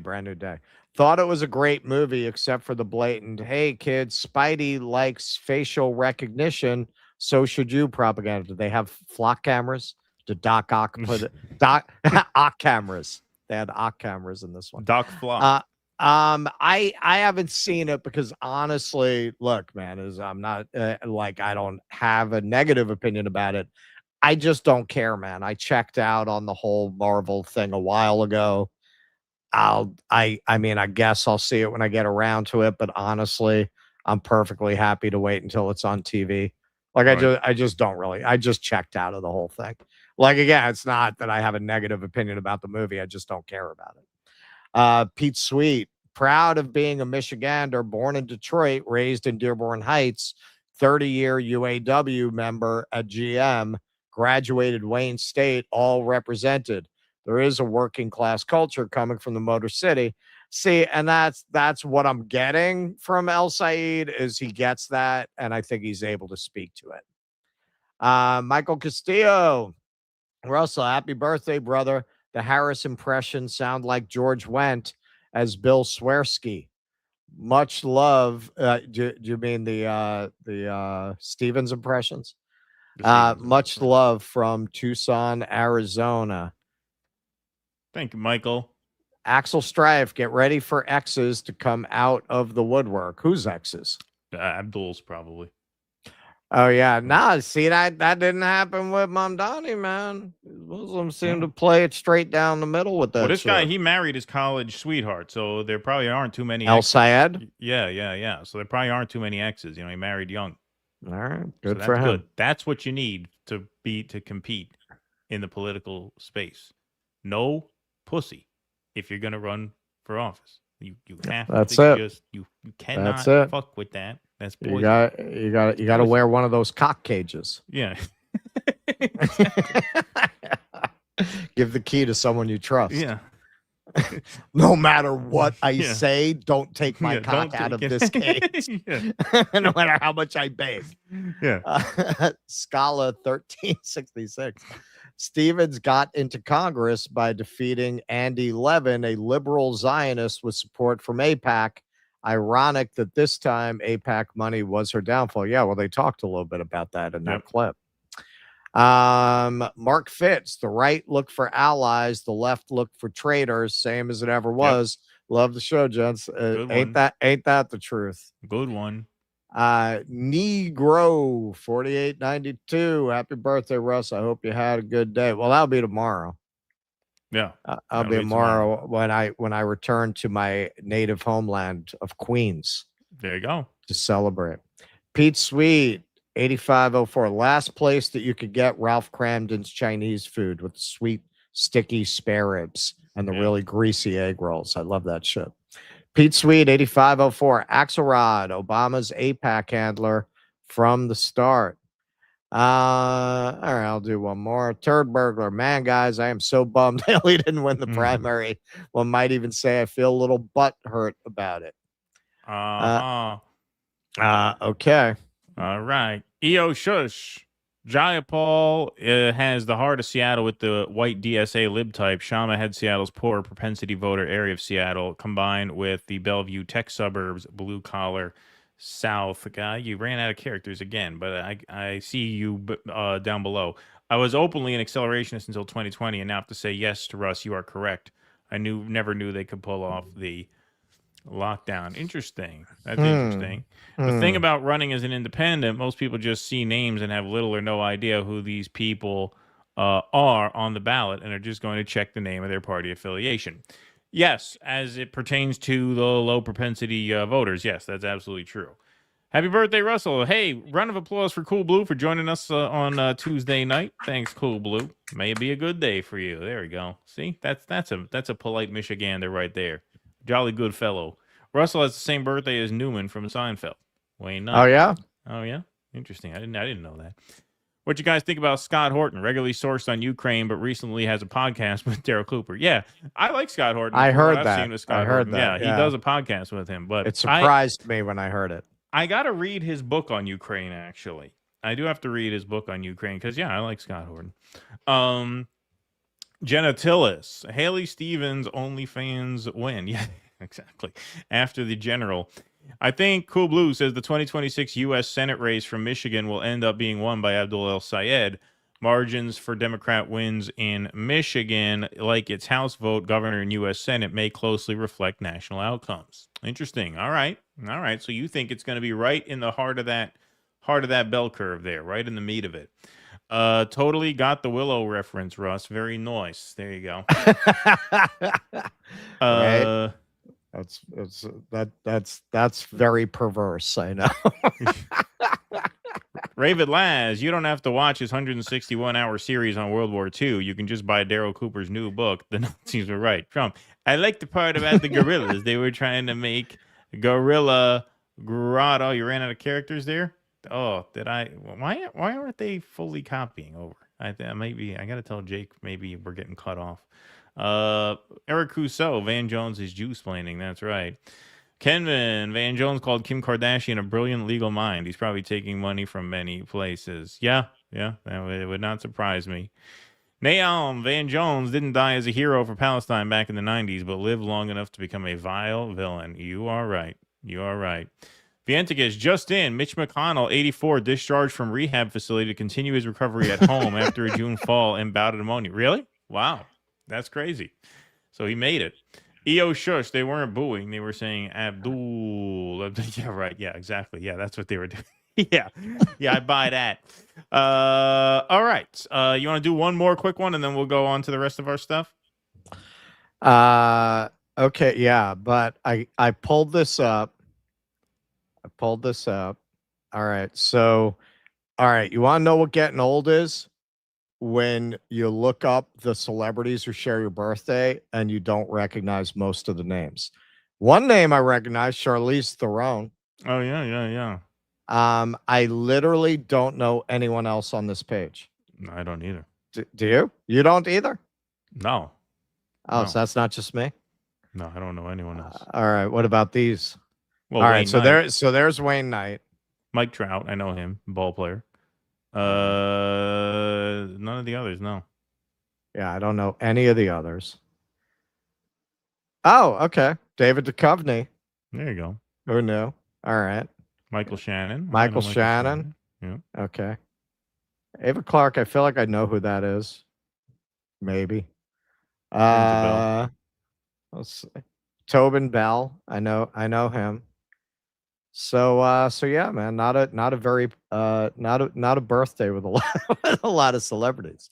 But you know what famous people I'm about to outlive? Abraham Lincoln, Steve Jobs, there you go. Adolf Hitler. Adolf Hitler, wow, there you go. Died at 56. Beethoven, Ian Fleming, Dante Alighieri, and Rick James. Oh, Rick James died at 56. All right. So yeah, I started doing that when I outlived Elvis. I started doing like what famous people I outlived when I turned 43. So that's what as of tomorrow. I mean, I'm kind of jinxing it, right? I'm probably going to have one of those Final Destination accidents tonight.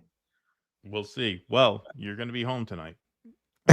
For film club. Have you ever seen a Final Destination movie? Being home is no protection. Doesn't help. Yeah, right. You never saw any of those movies. Like that's all like. I know what the premise. It's all Rube Goldberg kind yeah. of deaths. Yeah, I know what the like premise the TV falls over and knocks the bucket over, and it knocks into a ball that hits it. Then before you know it, you got a spike through your eye. Well, hey, if that happens, you have a good chance of catching it live if you become a member and join us for Film Club tonight. If you go to patreon.com/do dissidents, how's that for a hook, huh?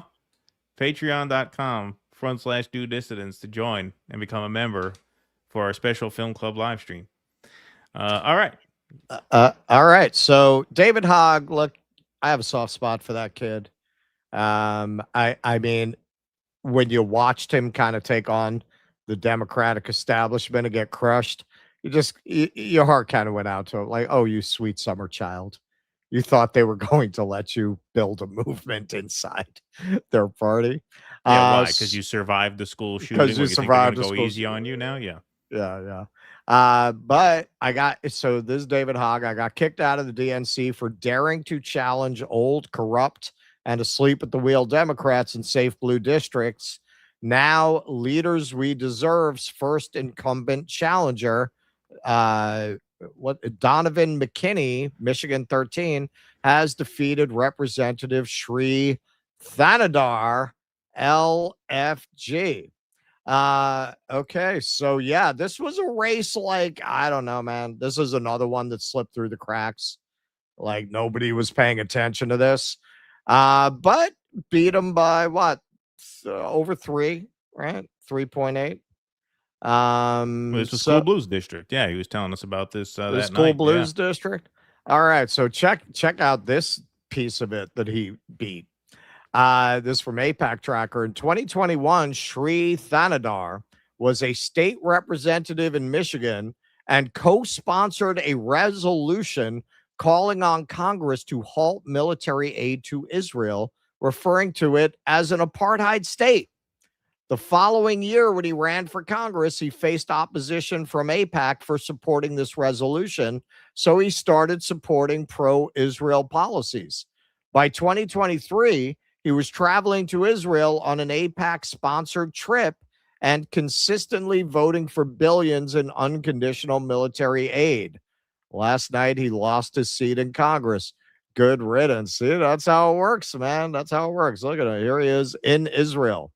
Hi, this is Congressman Shri Thanadar, proudly representing Detroit and the Michigan's 13th district.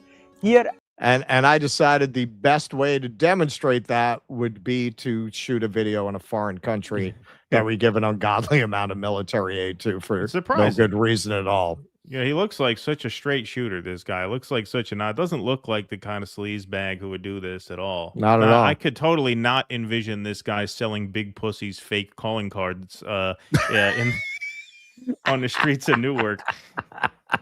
I am a whole week in Israel learning about this little country that is surrounded by terrorism and how it's important that United States and Israel must have a strong relationship. But more importantly, also that I, as an entrepreneur, I sell phone cards. Young innovators, entrepreneurs, and I'm talking to them about collaborating with City of Detroit and working with the rich culture of Detroit and the innovation. We sell them, then the company cancel, but we already have the money. To make better things for both countries and the people of my district and the people of Israel. Oh, yeah. No, that's all about the people in your district. So let's see, man. Is his pussy expensive or cheap? It's kind of expensive, man, for a congressional district. 2,207,187 from AIPAC. Donovan McKinney is challenger. 0. So, hey, AIPAC took some lumps this week. Definitely. Not everywhere, but some of these races did not go their way. And hey, look, I know the El Sayed thing, it came in a lot tighter than people expected. At the same time, when AIPAC pours $60 million into a race and loses, take the win, man. Like that is a big statement on how much the momentum has shifted. And a race like this demonstrates that too. I'm sure he was working with a lot more money than Donovan was. Yeah, and look, what AOC said there is true in the sense that their pockets are not infinitely deep, and so the more money they piss down the drain in these races, the less money they're going to pour into Democratic Party races moving forward. Right. If it's not a safe investment, they're going to focus on the Republicans. They were able to pick out Massey. Exactly. If they can pour in that kind of money and knock out a guy like Massey, who won unanimously in his previous cycle, if they can knock him out as easy as 1, 2, 3 in a Republican primary, then that's where they're going to spend their money. Like, at a certain point, too much is too much. They're not going to be able to pour tens of millions of dollars into race after race after race if they're only winning a third of those races.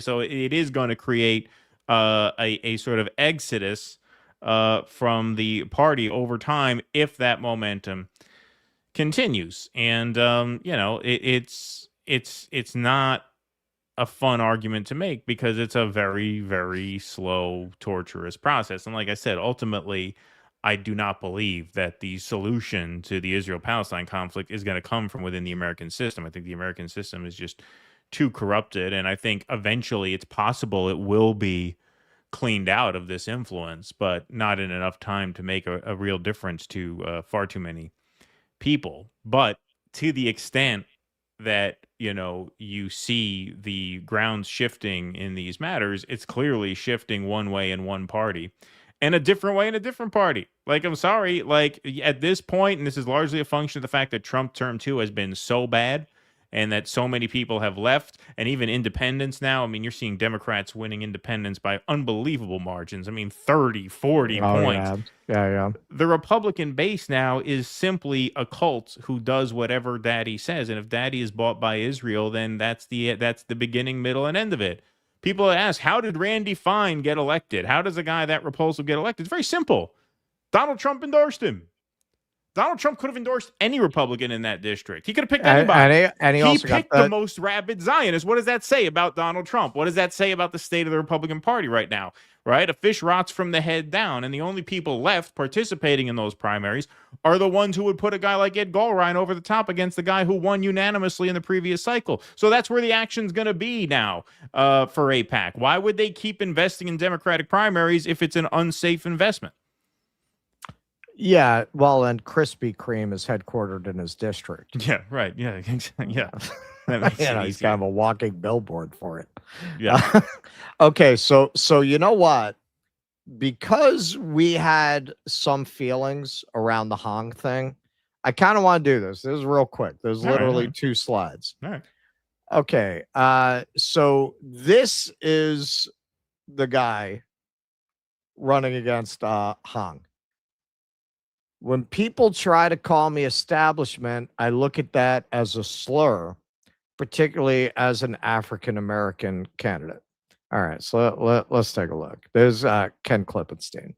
Who the establishment is, right? I think that when we talk about the establishment, I don't know who that is. I'm a kid that grew up in 53206 zip code. My parents was drug addicts and suffered from mental health. I worked extremely hard to be where I am today. And so when people try to call me the establishment, I look at that as a slur, particularly as an African-American candidate. And so I have never ran for office to protect the establishment. I've always been here to protect the people. That's my foundation. That's what I'm going to continue to do as a county executive and what I'm going to do as the governor of Wisconsin. All right, so Bitchy Torres grew up in the projects, didn't he? Does that... I believe he did, yeah. So does that make him anti-establishment? But then Ken Klippenstein here, Wisconsin Dems Black Caucus chair accuses me of racism for literally quoting David Crowley verbatim. So this is Nick Throg. I get you support Fran, but you sound like the GOP calling qualified people DEI hires. Oh, yeah, no, that's exactly what he did. Yeah. And you're a Wisconsin journalism for 10 years who's never heard of Gwen Moore. This is becoming a pattern of attacking Black Dems for using their voice and dismissing them from Ken and the left. Okay, so we did have some people who, when we both pointed out, I think quite accurately, whatever you think about what she was saying about Thanksgiving and Thanksgiving dinner, this kind of language of proximity to whiteness when describing your fucking family is off-putting to most people. Keaton said himself in that segment he doesn't care. So It's not even that, he has a dog in the fight. But it's just stick your finger in. People care. They don't like it. Right. They don't like it. They don't like the sound of that. Now, it doesn't bother you, or you like it.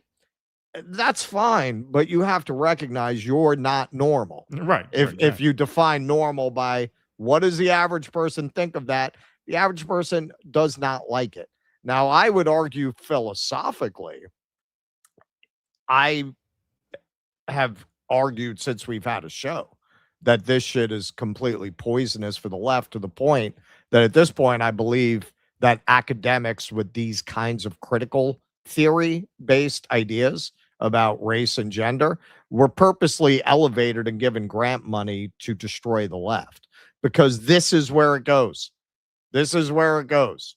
Once you go down that road, well, you can pull that shit on anybody. You can pull it on anybody, man. I at one point, if I had the resources, well, now with AI, I could probably make it. I wanted to do a high noon where everybody's facing off over their intersectional challenges. Well, I'm missing a leg. Well, you're missing a leg. Well, I'm black, missing a leg, and I have a goiter. Well, you have a goiter. I have. This is where it goes, man. Like, once you open the door to this fucking nonsense, it is going to be used against you sooner or later. You could have 5 infinity stones of wokeness, and eventually someone with 6 infinity stones of wokeness is going to call you out for being a racist or a sexist or some shit. It is better not to go there. And that is not, as I actually said in that segment, because people are going to dishonestly interpret what you say, no matter what you say. I am not saying these issues should not be addressed. I am saying this way of addressing them is a psyop. It is designed to create exactly this kind of circular firing squad that not only makes it impossible to develop solidarity, but makes the left, broadly defined, look repulsive to, yes, the average person. The average person doesn't like that shit. They hear this, they see this, they go, at least the other ones are sane. They're not, but they don't talk like this. Right.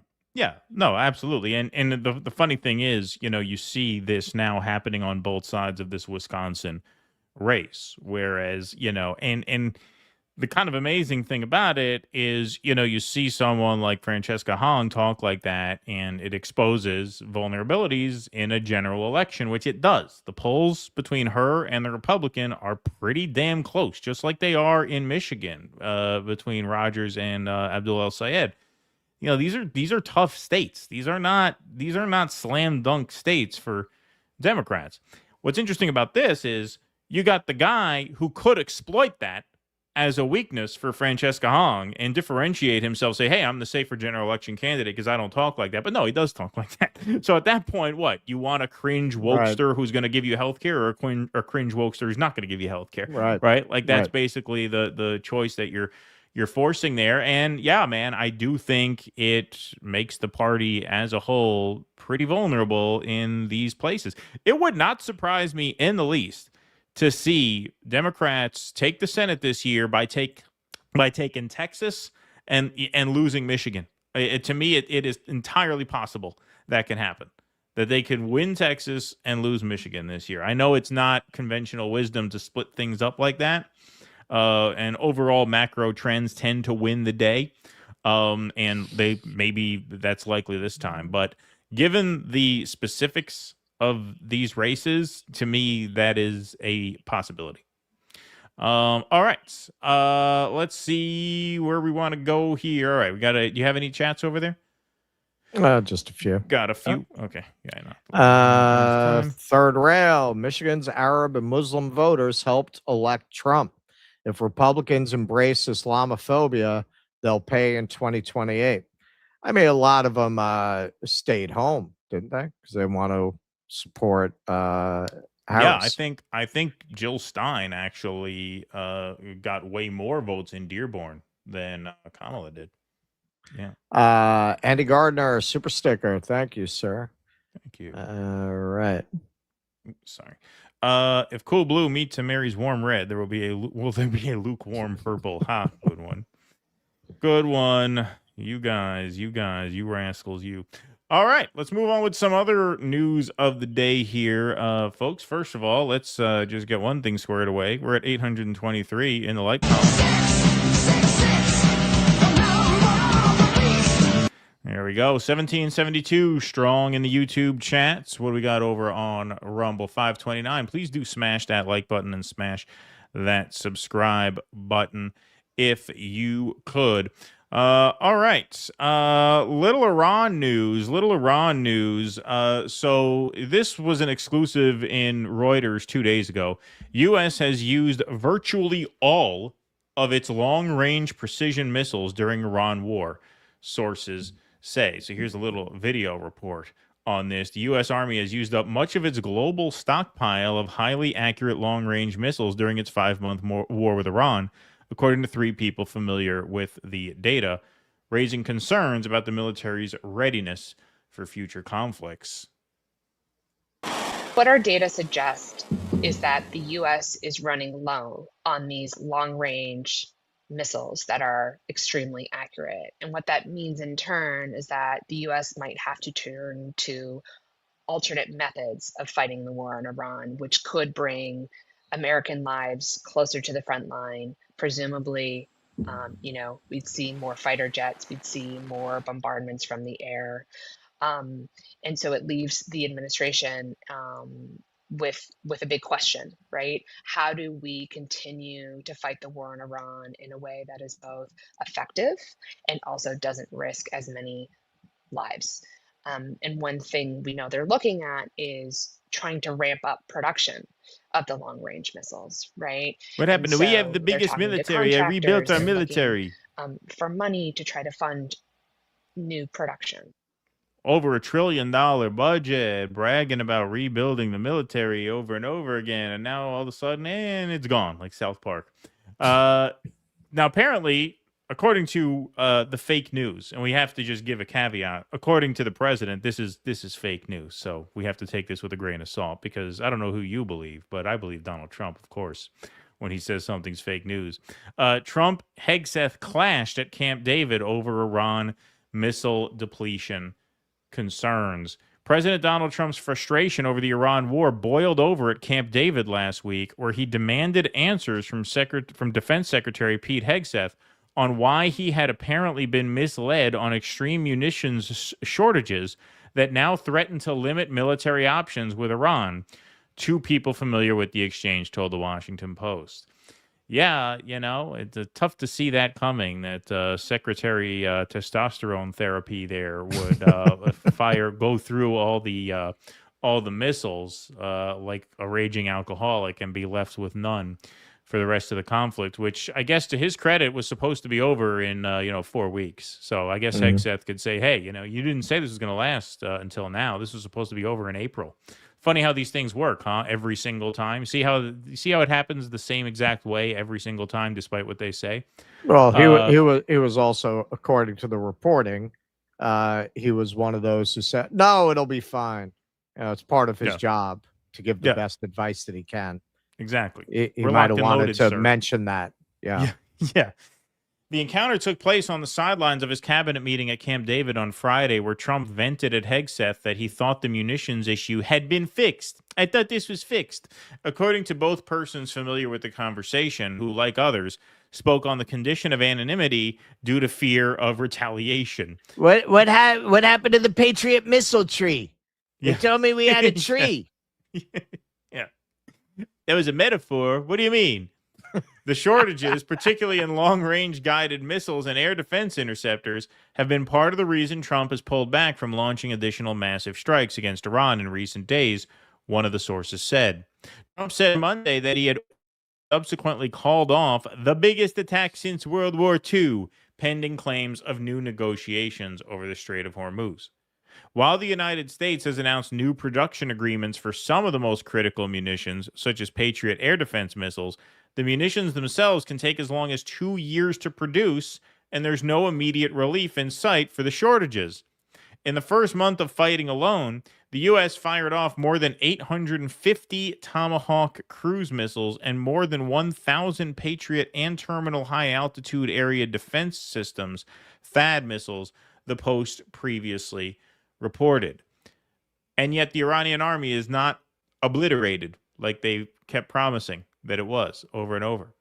Back at Camp David, as he was confronted by Trump over the bare weapons stockpile, Hegseth defended himself and blamed his deputy, Stephen Feinberg. Whoa. A little anti-Semitic there, if you ask me. Blaming it on Feinberg for the shortages and for not ensuring Trump was fully apprised of the issue, both persons familiar said. The exchange... Sir, I've been trying to stop these Jews from stealing, but you know what they're like. Yeah, right. Yeah, exactly.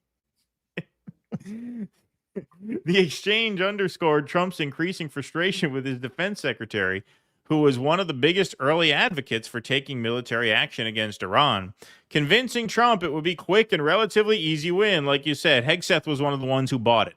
You know, he was one of the idiots who bought that it would be easy because, you know, he thinks it's fun. He thinks this is fun. This is what happens when you get, you know, a belligerent drunk with the personality of a 16-year-old. As the most powerful person in the military, according to multiple officials.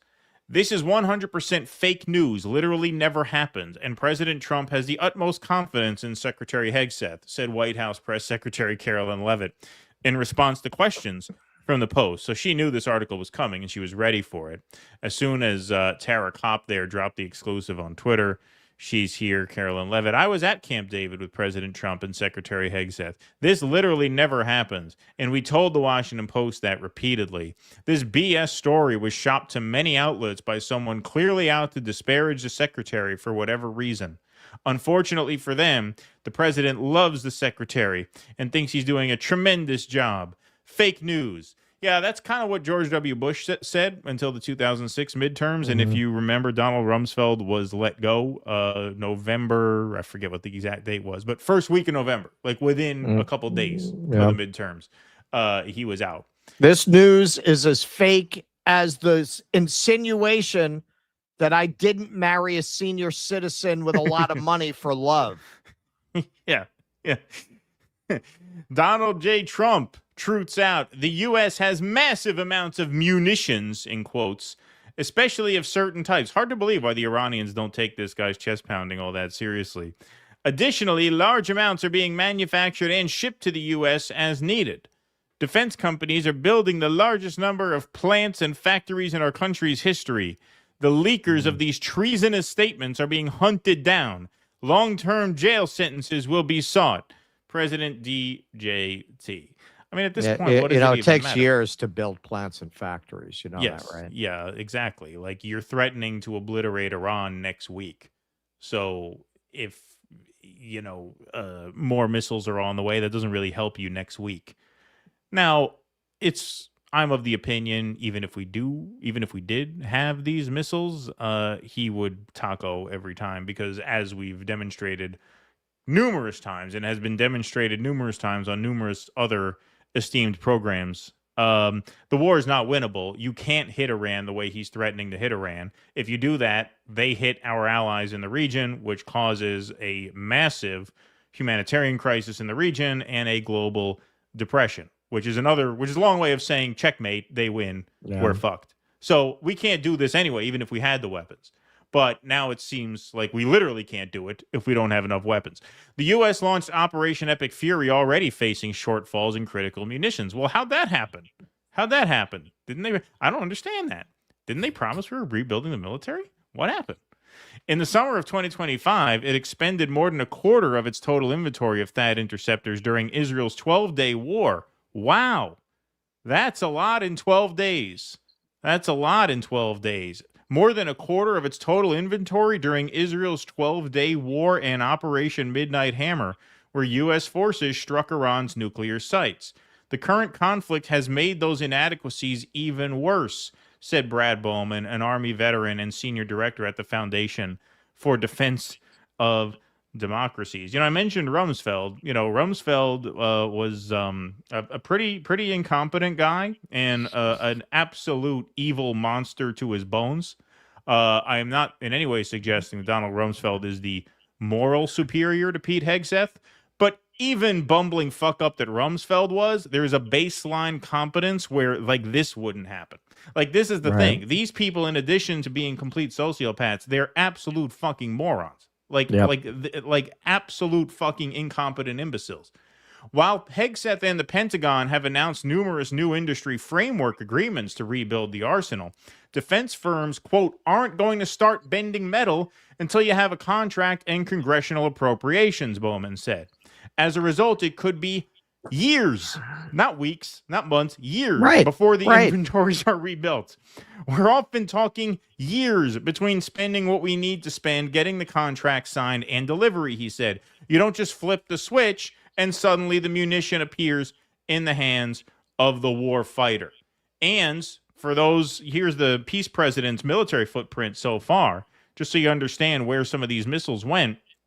The article gets into that a little bit. But Trump's foreign military action, he's attacked 7 countries already. Remember how Obama expanded 2 wars into 7 wars? Well, Trump outpaced him. Venezuela, Nigeria, Somalia, Yemen, Iraq, Iran, Syria. Bombed 7 countries in the first year and a half. So that's where some of those missiles are. But here, flashback to March 15th, Pete Hegseth questioning the war is offensive to troops. How dare you question my leadership? Because you, and I mean specifically you, the press, specifically you, the press corps, because you cheer against Trump so hard. It's like in your DNA and in your blood to cheer against Trump. Because you want him not to be successful so bad, you have to cheer against the efficacy of these strikes. You have to hope. The efficacy of these strikes, you ran out of missiles and you lost the war. What efficacy of these strikes? Yeah. No, you have TDS. You have TDS. You railed against the efficacy of these strikes. These strikes that did not take out Iran's military and have put us in a position where even if we had the weapons, we couldn't use them because they would checkmate us in a day. How dare you question the efficacy of these strikes? Maybe they weren't effective. Maybe the way the Trump administration has represented them isn't true. So let's take half-truths, spun information. You can't make it up. Can't make it up. And then spin it. Spin it in every way we can to try to cause doubt.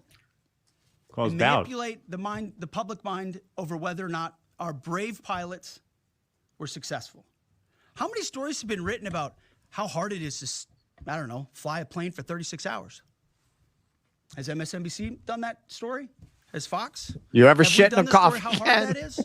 Have we done it 2 or 3 times? You ever shit in a coffee can at Mach 3? It's not easy. From an F-15 or 16 or F-22 or F-35. Or what it's like to man a Patriot battery.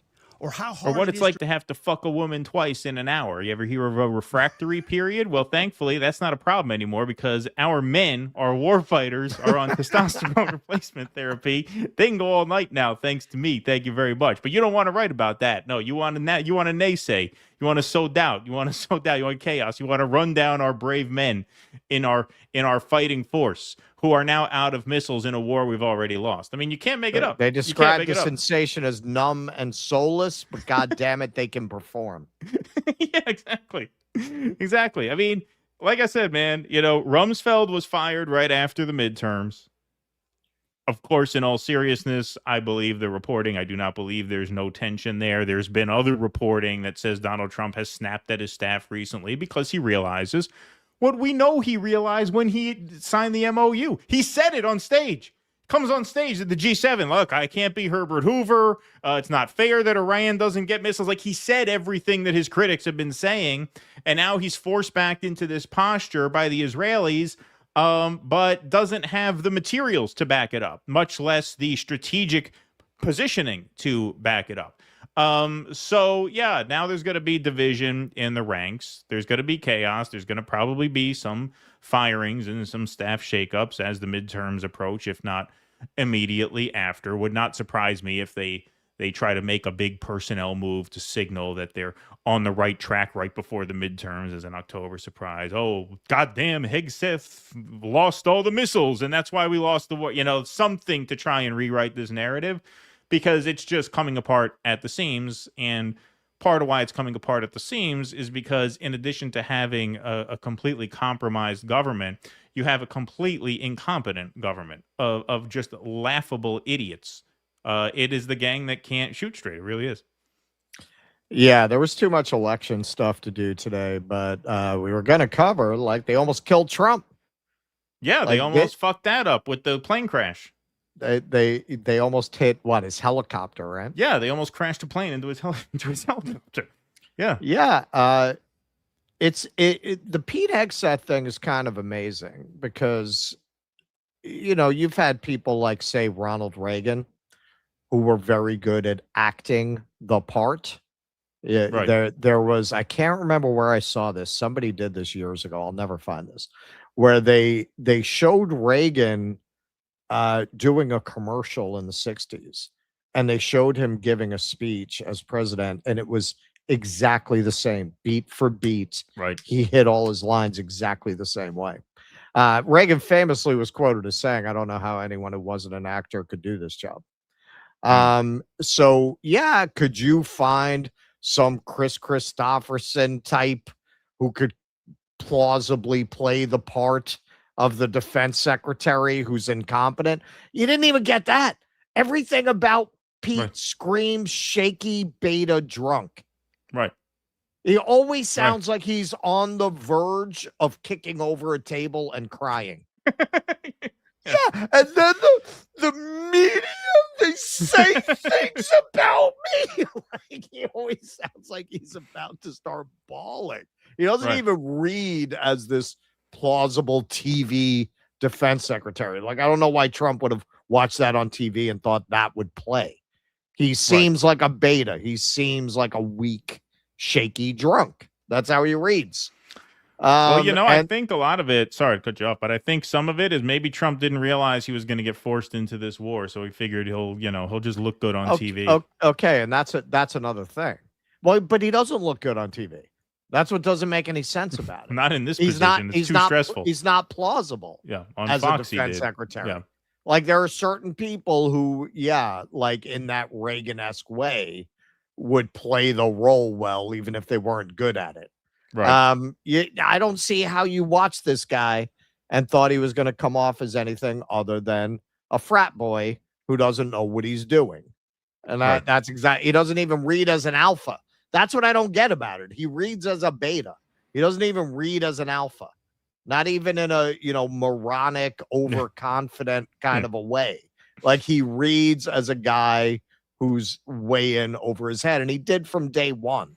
Yeah. It's not like as the pressure built up, he always read like this job was way too big for him.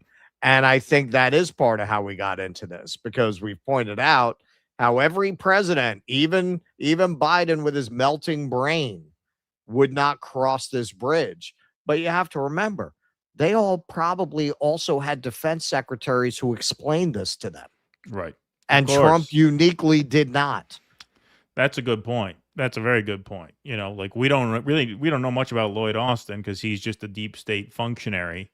But I'm sure, a guy like that has a basic knowledge and understanding of geopolitics where he could at least be a voice of reality, if not morality or sanity. I don't know really anything about him. But yeah, he could explain this to you. Right. You have a fucking idiot, Trump, who just surrounded himself with people who are some of them even dumber than he is. And the ones who are smarter than he is, like Rubio, he didn't listen to. Right. Rubio was against it. Rubio was against it. Yep. You're not going to find a more Zio piece of shit than Marco Rubio. And he was like, this is a bad idea. This is crazy. This is bullshit. He said, basically, this is bullshit. Those are, I think, his exact words. And I think even with the Lloyd Austins, whatever, all of these guys would have understood the strategic implications of it well enough to have projected some of this to any previous president. Like, listen, you're going to run out of weapons. They're probably going to threaten our bases in the region. You have desalinization plants they could hit. If you put the Iranians in an existential position, there is a lot of vulnerable infrastructure in that region. It's going to draw our Middle East allies in. They're probably going to get very angry at us that they were made vulnerable, and we're going to be given a choice between defending them and defending the Israelis, and defending the Israelis is going to use up our stockpile of munitions within a few months. Like, they probably got that speech. Any previous president who thought about this. Right. Exactly. All right. Let's take some chats in just a moment here. First, a quick word from Rumble Wallet. Some of you have started tipping us through Rumble Wallet, which is awesome. That is the best way to support your favorite creators on Rumble, because technology has changed the economy, and it's even changed the way money works and the way people manage money. And Rumble Wallet takes all that complexity and makes it super simple. So if you open a Rumble Wallet, you can choose Bitcoin, dollar-backed stablecoins, or even digital gold backed by real gold. There's no complicated setup. It connects you with MoonPay, so you can use your credit card, your debit card, or your bank and be up and running in just minutes. And once you're set up, you could even support your favorite Rumble creators like us directly, just through a Rumble rant, same way you always do, or you can put some scratch in our tip jar, which is right underneath the video player on the Rumble screen. So you can get started right now very quickly. Scan the QR code on the screen or click the link in the description and download Rumble Wallet. You can also go to wallet.rumble.com, and from there you can set your wallet up, tap buy, and get in the game. So scan the QR code, get started at wallet.rumble.com, and open your Rumble Wallet today. Okay. Wow, it's pouring rain over here all of a sudden. That came out of nowhere. Yeah. Is it supposed to rain here? I don't know. That came out of nowhere. Wow. All right. All right. You want to take some chats, and then we'll do our last segment? Yeah, hang on. I want to see if it's going to be pouring for my birthday. Damn it. Well, it's not going to be raining here, but it will be tomorrow. Oh. That's all right. It's all right. Chinese food is indoors. Chinese food. Yeah. I always, my birthday week, I go to Coney Island. So I will be going in the next few days. Cool. I'll bring Jose out there, man. Yeah, there you go. Okay. So some chats. Thanadar somehow looks 6 years old and 60 at the same time. Yeah, he kind of does. Pete Sweet, Kalshi, bet Hegseth out by year's end, looking good. Well, don't even say Kalshi. Kalshi fucked us, man. That's just like one guy with $200. Was it Landrew? Landrew, did you do it? Did you bet on Shama? Did you warp the odds? Yeah. Pete Sweet, by the way, same bet on Trump. Oh, yeah. Carville just said he thinks Trump is going to resign after the midterms. Yeah. So take that Russ, for what it's worth. Come to Bahrain and I'll let you proctor my exams and catch some cheaters with me. Oh, you a teacher? Yeah, there you go. Yeah, but he's the one who wanted our advice on how to stop kids from cheating. I said, let them cheat. Don't be a Let them cheat. Yeah, come on, man. It's a world of AI. What do they need to know things for? They don't need to know anything. Nobody needs to know anything. Yeah. There's no future. At this point, we're this close to having AI do all the show prep. Yeah, right. Exactly.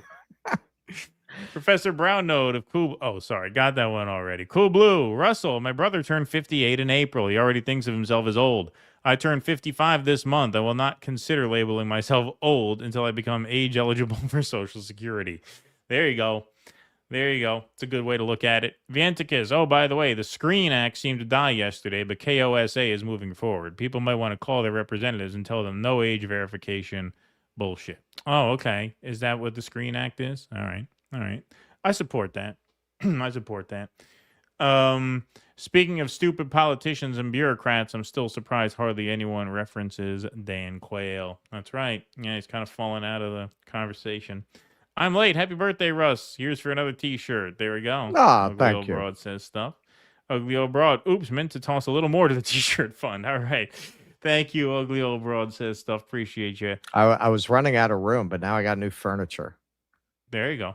There you got go. More dry. I got a nice captain bed with 12 drawers now. Oh wow! So you can start a whole t-shirt backstock. I'm gonna start bringing people up here and selling t-shirts for $5. There you go. Yeah, got a little sideline going. Yeah. All right, folks, we got one more song, and then we're going to take a little break for a few hours. And patrons, once again, film club tonight. So if you'd like to sign up and help support the show, patreon.com/do-dissidents / whatever. Whatever slash. Whatever slash. All right. David Ellison dropped this op-ed, and nobody seemed to have noticed it, but it ties very closely to a CBS story that just broke this week. David Ellison in defense of the Paramount Warner deal. So he basically goes on, of course, he does not mention Israel at all in this op-ed. He basically paints himself as a guy who just likes movies and makes the argument that they're going to increase production and the industry struggling. So this will be really good for the industry. And hey, guys, old Hollywood's gone. Even with this merger, we're only going to control 20% of media. Yeah, no, that's nothing. Controlling 1/5 of the media consumed in the country. Why would people worry about that? But here's the money shot for this segment. The issue is whether I can be trusted as a steward of Warner's CNN. There has been speculation about my politics, my loyalties, my intentions. Unfortunately, I can't give any one of you into my heart and mind, but I can share this. It's full of hummus, which itself has been appropriated from the native peoples of the land that I actually care about. I have regularly voted for candidates of both parties. I hold some views that would be called conservative, like I want all of your money to go to Israel, and others that would be called liberal, like I don't gay. think we should shoot workers. Yeah. I just think we should fire them. A lot of my peers disagree about that. Just like most Americans. And when it comes to our news operations, I do not aspire to lead these companies to bend their newsrooms to my views. I believe that news should be based on facts and truth. That is why we hired a failed blogger whose newsletter was being propped up by Zionist oligarch money and never had any viewership, even with all that money to build a footprint, put her in charge of CBS. Great news organizations like CNN and CBS News are here to tell it straight down the middle. That requires newsrooms that reflect the whole world, not one side of it. And it requires independence. Our journalists will continue to answer to the facts and to all the people they serve, not to any party or cause. Yeah, well, these were founding principles for both CNN and CBS News, for legends like Ted Turner and Edward R. Murrow. Oh, man, I would love to see Zombie Murrow smack this motherfucker. Keep my name out your mouth. And it is exactly that kind of independence that has always fueled the greatness of 60 Minutes. And there's no better way to demonstrate that than by coming in and firing all of the veteran producers and all of your best reporters. Right. So from Hotspot, CBS News under Bari Weiss buried reporting on major Epstein scandal tied to Deutsche Bank and Wall Street, where they failed to disclose over $250 million that flowed to and from Jeffrey Epstein. The reporter working on the story has been fired by CBS and later pulled the report entirely. So, nothing to worry about. Nothing to worry about for these rabid Zionists to be in charge of two of the country's major legacy news organizations. This is from Bloomberg. Deutsche Bank, JP Morgan, Bank of America enabled Epstein, Wyden report said. That's Democrat Ron Wyden. Deutsche Bank AG failed to promptly report to U.S. authorities more than $250 million in suspicious transactions tied to Jeffrey Epstein, including funds used to pay women in Russia and other Eastern European countries, according to a new report prepared by a Democratic U.S. Senator.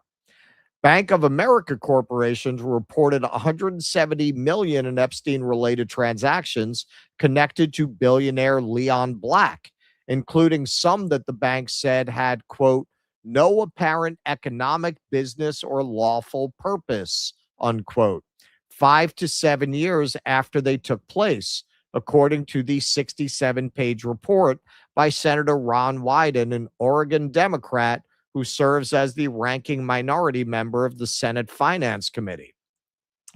Black, the former chief executive of Apollo Global Management, Inc., has said he paid Epstein for advice on estate and tax planning and that he was unaware of Epstein's criminal behavior. Do you understand how fucking absurd that is? That the chief executive of Apollo Global Management hired a math teacher to give him estate and tax planning advice? How ridiculous that cover story is. Yeah. See, if they didn't know what impunity they have, they would give Epstein a more plausible cover. You know, give him a more plausible front, right, than a math teacher. Yes. These allegations, based on reviews of non-public records held by the U.S. Treasury Department, are detailed in Wyden's report, Looking the Other Way, How Wall Street Banks Enabled Jeffrey Epstein's Sex Trafficking. The document describes the lawmakers' multi-year investigation into Epstein's financial network. Because Democrats do not control the U.S. Senate, Wyden's ability to obtain documents or take witness statements has been limited, and his report criticizes Republicans for not assisting his efforts. The report also pointed to several of Epstein's associates, including attorney Darren Indyke and accountants Richard Kahn and Harry Beller, who managed and moved his money.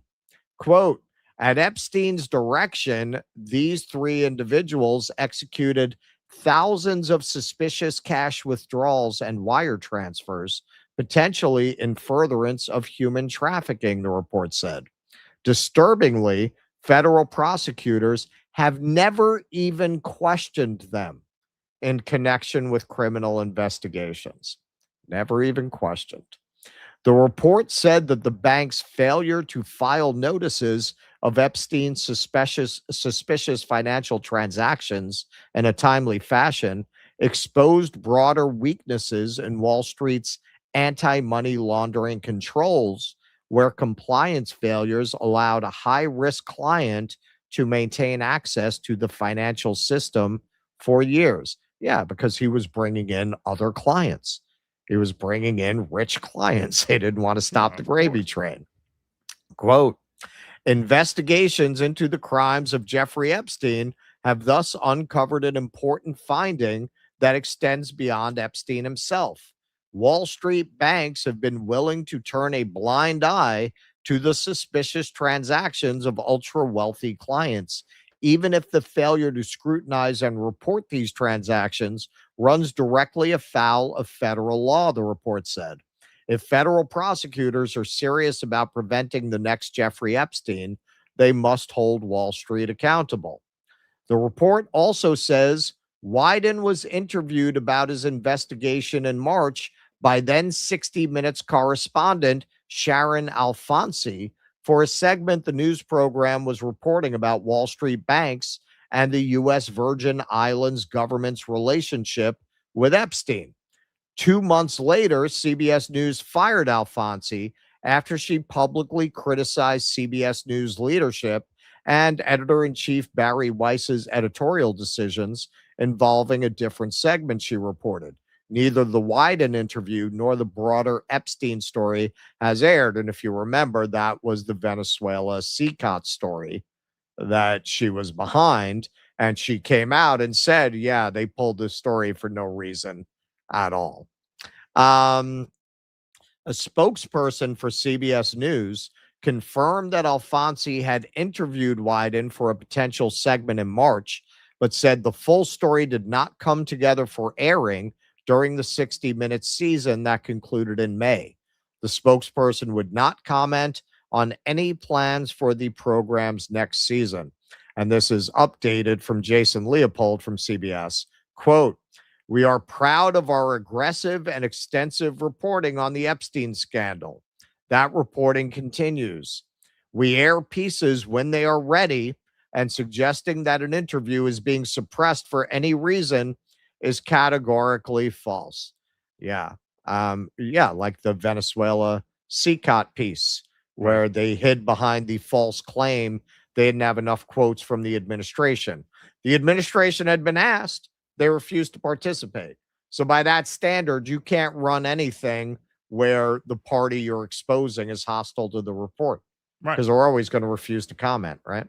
Yeah, the Washington Post could have spiked that piece about Hegseth and Trump because they reached out to Carolyn Levitt and she said this is bullshit. So what are they supposed to do? Not run it? Right, exactly. All right, well, file this under "It's a Big Club and You Ain't In It." It's from Sean Morrow. Wednesday at 11 a.m. is perfect. I'll be there then. Who's that? That's Nellie Bowles, Free Press writer and Bari Weiss's wife, regarding Jeffrey Epstein's apartment. Look at that. This is 2018.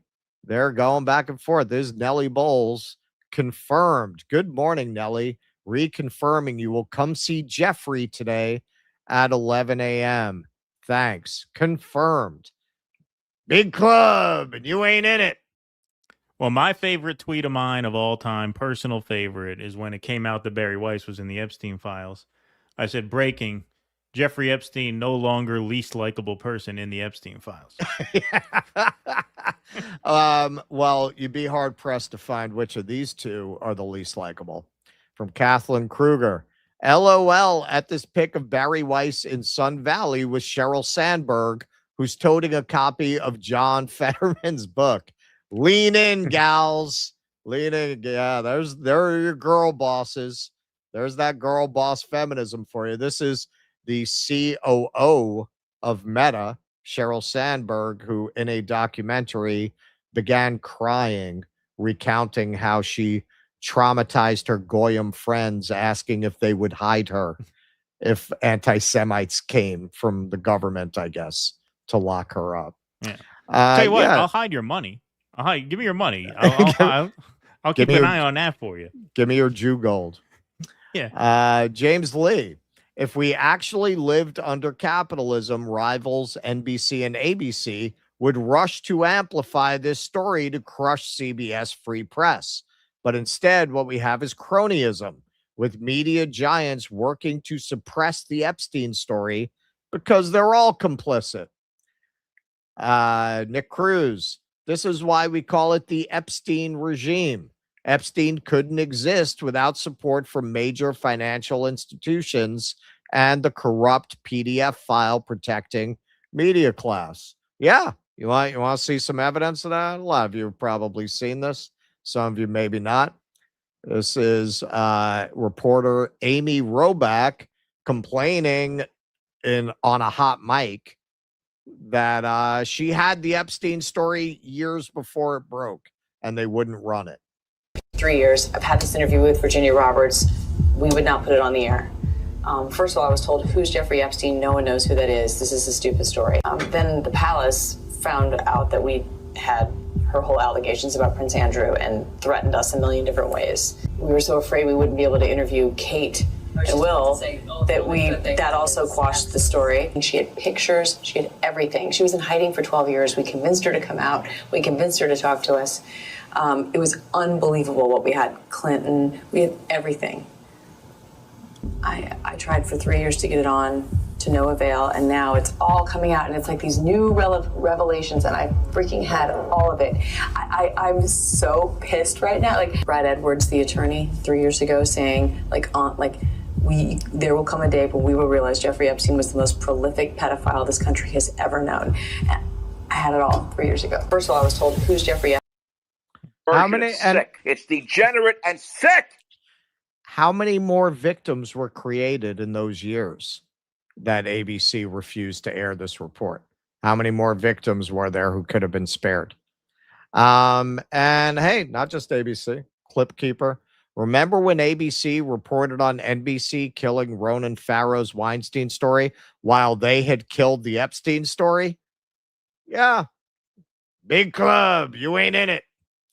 Little more of this from Bloomberg.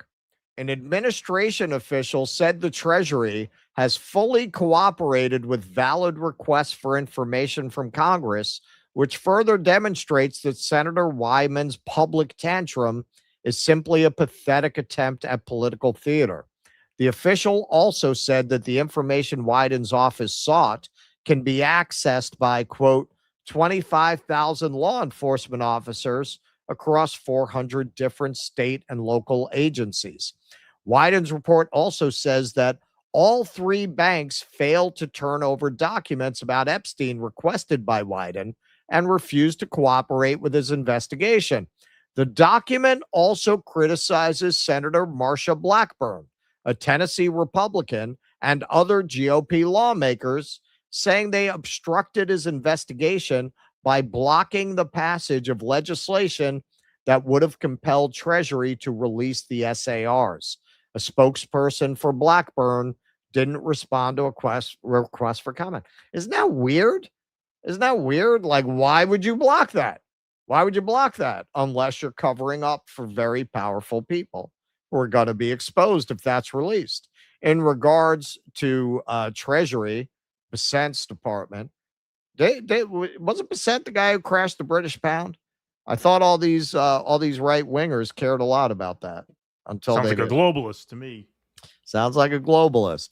But hey, in regards to their claim that everything's available to law enforcement agencies, well, that's news to the AG in New Mexico, who's now suing to get access to relevant Epstein files. True that they are continuing to work with you? It sounds like they've never worked with you. That's right, Jake. They've never worked with us. What has happened is we went to them discreetly. We asked for this information as a law enforcement agency. It's a very common practice for us to reach out to federal prosecutors and investigators and ask for the kinds of investigative files that are at issue here. They directed us to the District of New Mexico, which was odd. I will tell you, I'm a former federal prosecutor. I worked in that office, and I knew full well that they didn't have the whole range of files that we were looking for. Nevertheless, we complied with their request. We went through the TUI process. We submitted a very particularized set of requests because Zorro Ranch comes up over 13,000 times in the Epstein Transparency Act files. The problem is that most of those files are redacted, and so our investigators can't make use of them. And so, the bottom line is they're not cooperating. They're stonewalling this investigation, and that's why we had to take legal action today. Yeah, so it's an empire of rich PDF files and government people, some of whom are in the Epstein files, some of whom are just covering for people in the Epstein files. But you have the Ellisons, who are agents of a foreign power, buying up our media and shutting down news reporting around subjects that are embarrassing for the country that they actually serve. And then you have people like Trump, who I don't think he gives a flying fuck about Israel. I think they have video of him on that island. That is what I think, because Trump is not subservient to anyone the way he is to the Israelis, not even people who pay a lot for his subservience. He has a long history of stabbing people in the back when they don't serve his interests. He's pulling out a chair for Netanyahu, has basically destroyed his presidency. There's no way. There's no way. It's beyond money. Money's not enough to explain his behavior. But looking at David Ellison's op-ed, which other reporting on this kind of flew under the radar. People didn't really pick up on that op-ed. Yeah, it's that happened at exactly the same time that this news broke. The idea, nothing to worry about. The biggest contributors to the IDF, the biggest private contributors to the IDF, which frankly, I don't know why that in and of itself does not require that you be registered as a foreign agent. If you're giving millions of dollars to a foreign army, isn't that by definition you're a foreign agent? You're working on behalf of a foreign government. And he writes the whole aw shucks op-ed. We just want to make movies. I'm just a guy who wants to make movies. And gosh darn it, we need to get back to a media people can trust. Just absolutely fucking absurd. But when you look at all those connections between the media, between the banks, between the government, yeah, man. I sympathize with people who say there's no solution but revolution. I actually agree with you. It's just not on the menu right now. Like, you're not wrong. It's just not on the menu right now. I wish it was. There's the saying, if you're not poor, you're either a millionaire or a temporarily embarrassed millionaire. There's pedophiles in the ruling class, and then there are temporarily embarrassed pedophiles in the ruling class who are not pedophiles yet, but maybe one day. Maybe one day. They aspire to it. Something to aspire to. This speaks to the moral rise. Yeah, you haven't really made it until you can get on a school bus and have the media cover for you. Right. Yeah, exactly. Yeah, exactly. That's the mark of success in Washington and Hollywood and certain sections of the finance world. It's all just decadence run amok. It's end of empire stuff. I mean, it's not a coincidence. History will not look at this as a coincidence that the Epstein story is coming to a head at the same time that the Iran war is lost and that the Ukraine war is lost, right? I mean, it's all kind of indicative of the same thing. All right. What we got over here? We got Vienticus Prime. Now, Stephen Miller says Trump's newly signed executive order will ban foreign nationals from lobbying and taking advantage of the U.S. It also banned birth tourism. Oh, well, we'll see. We'll see. That's their workaround for the birthright citizenship. You can't come here, have a baby, catch a Broadway show, and leave. All right. That's their big... Damn it. Is that their big rollout? All right. Thanks for that, Vienticus. All right. So you got a few chats there? The Blue Noble, not to worry about missile depletion. I'm sure China would be more than happy to supply rare earths to restore our weapon stockpiles to shoot at them. All right, so I'm going to answer this partly as a public service announcement. So, Dash, Russ, fix your mic. You have excessive sibilance. Loud whistling S sound. Sorry, bro. 3U, what is that? Love you. Heart. Love you? It's a heart. All right, so okay, so some of you kids might smoke. All right, so what happened to me from smoking, even though I have not got a single cavity because I am religious about brushing my teeth. However, smoking for 27 years caused deterioration in my gum line in the bottom teeth, which opens up some gaps, which I don't know. It's like sometimes I'll get a whistling on it, sometimes I don't. I don't know why. I don't know why sometimes. Has nothing to do with the mic. I have to go see a periodontist because they might do a bone graft on it. But hey, if you're young and you're smoking, there's an incentive. Stop smoking. I have no cavities. That is how good care I took of my teeth, and yet that still happened from smoking. So just from smoking. Yeah, I get it from the bottom. Chub Erashare came into YouTube member. Thank you, ma'am. All right.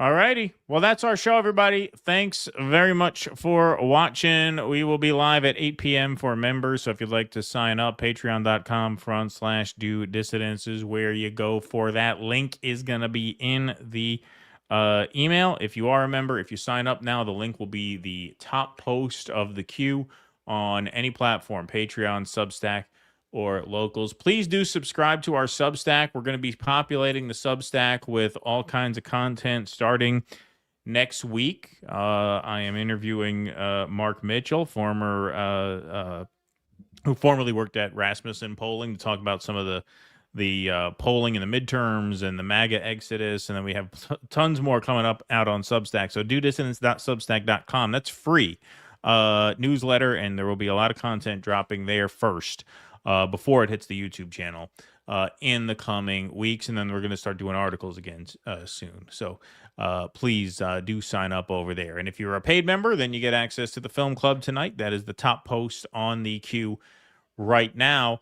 Thanks, everybody, very much for being here. Thanks to the YouTubers and to the Rumblers and to the mods for keeping the peace in the chat. Until we see you all again, whether it's tonight for the member show or Sunday night, 7 p.m. with special guest Sam Husseini, we will see you all next time. Until then, be safe and be well. Courage! Please clap.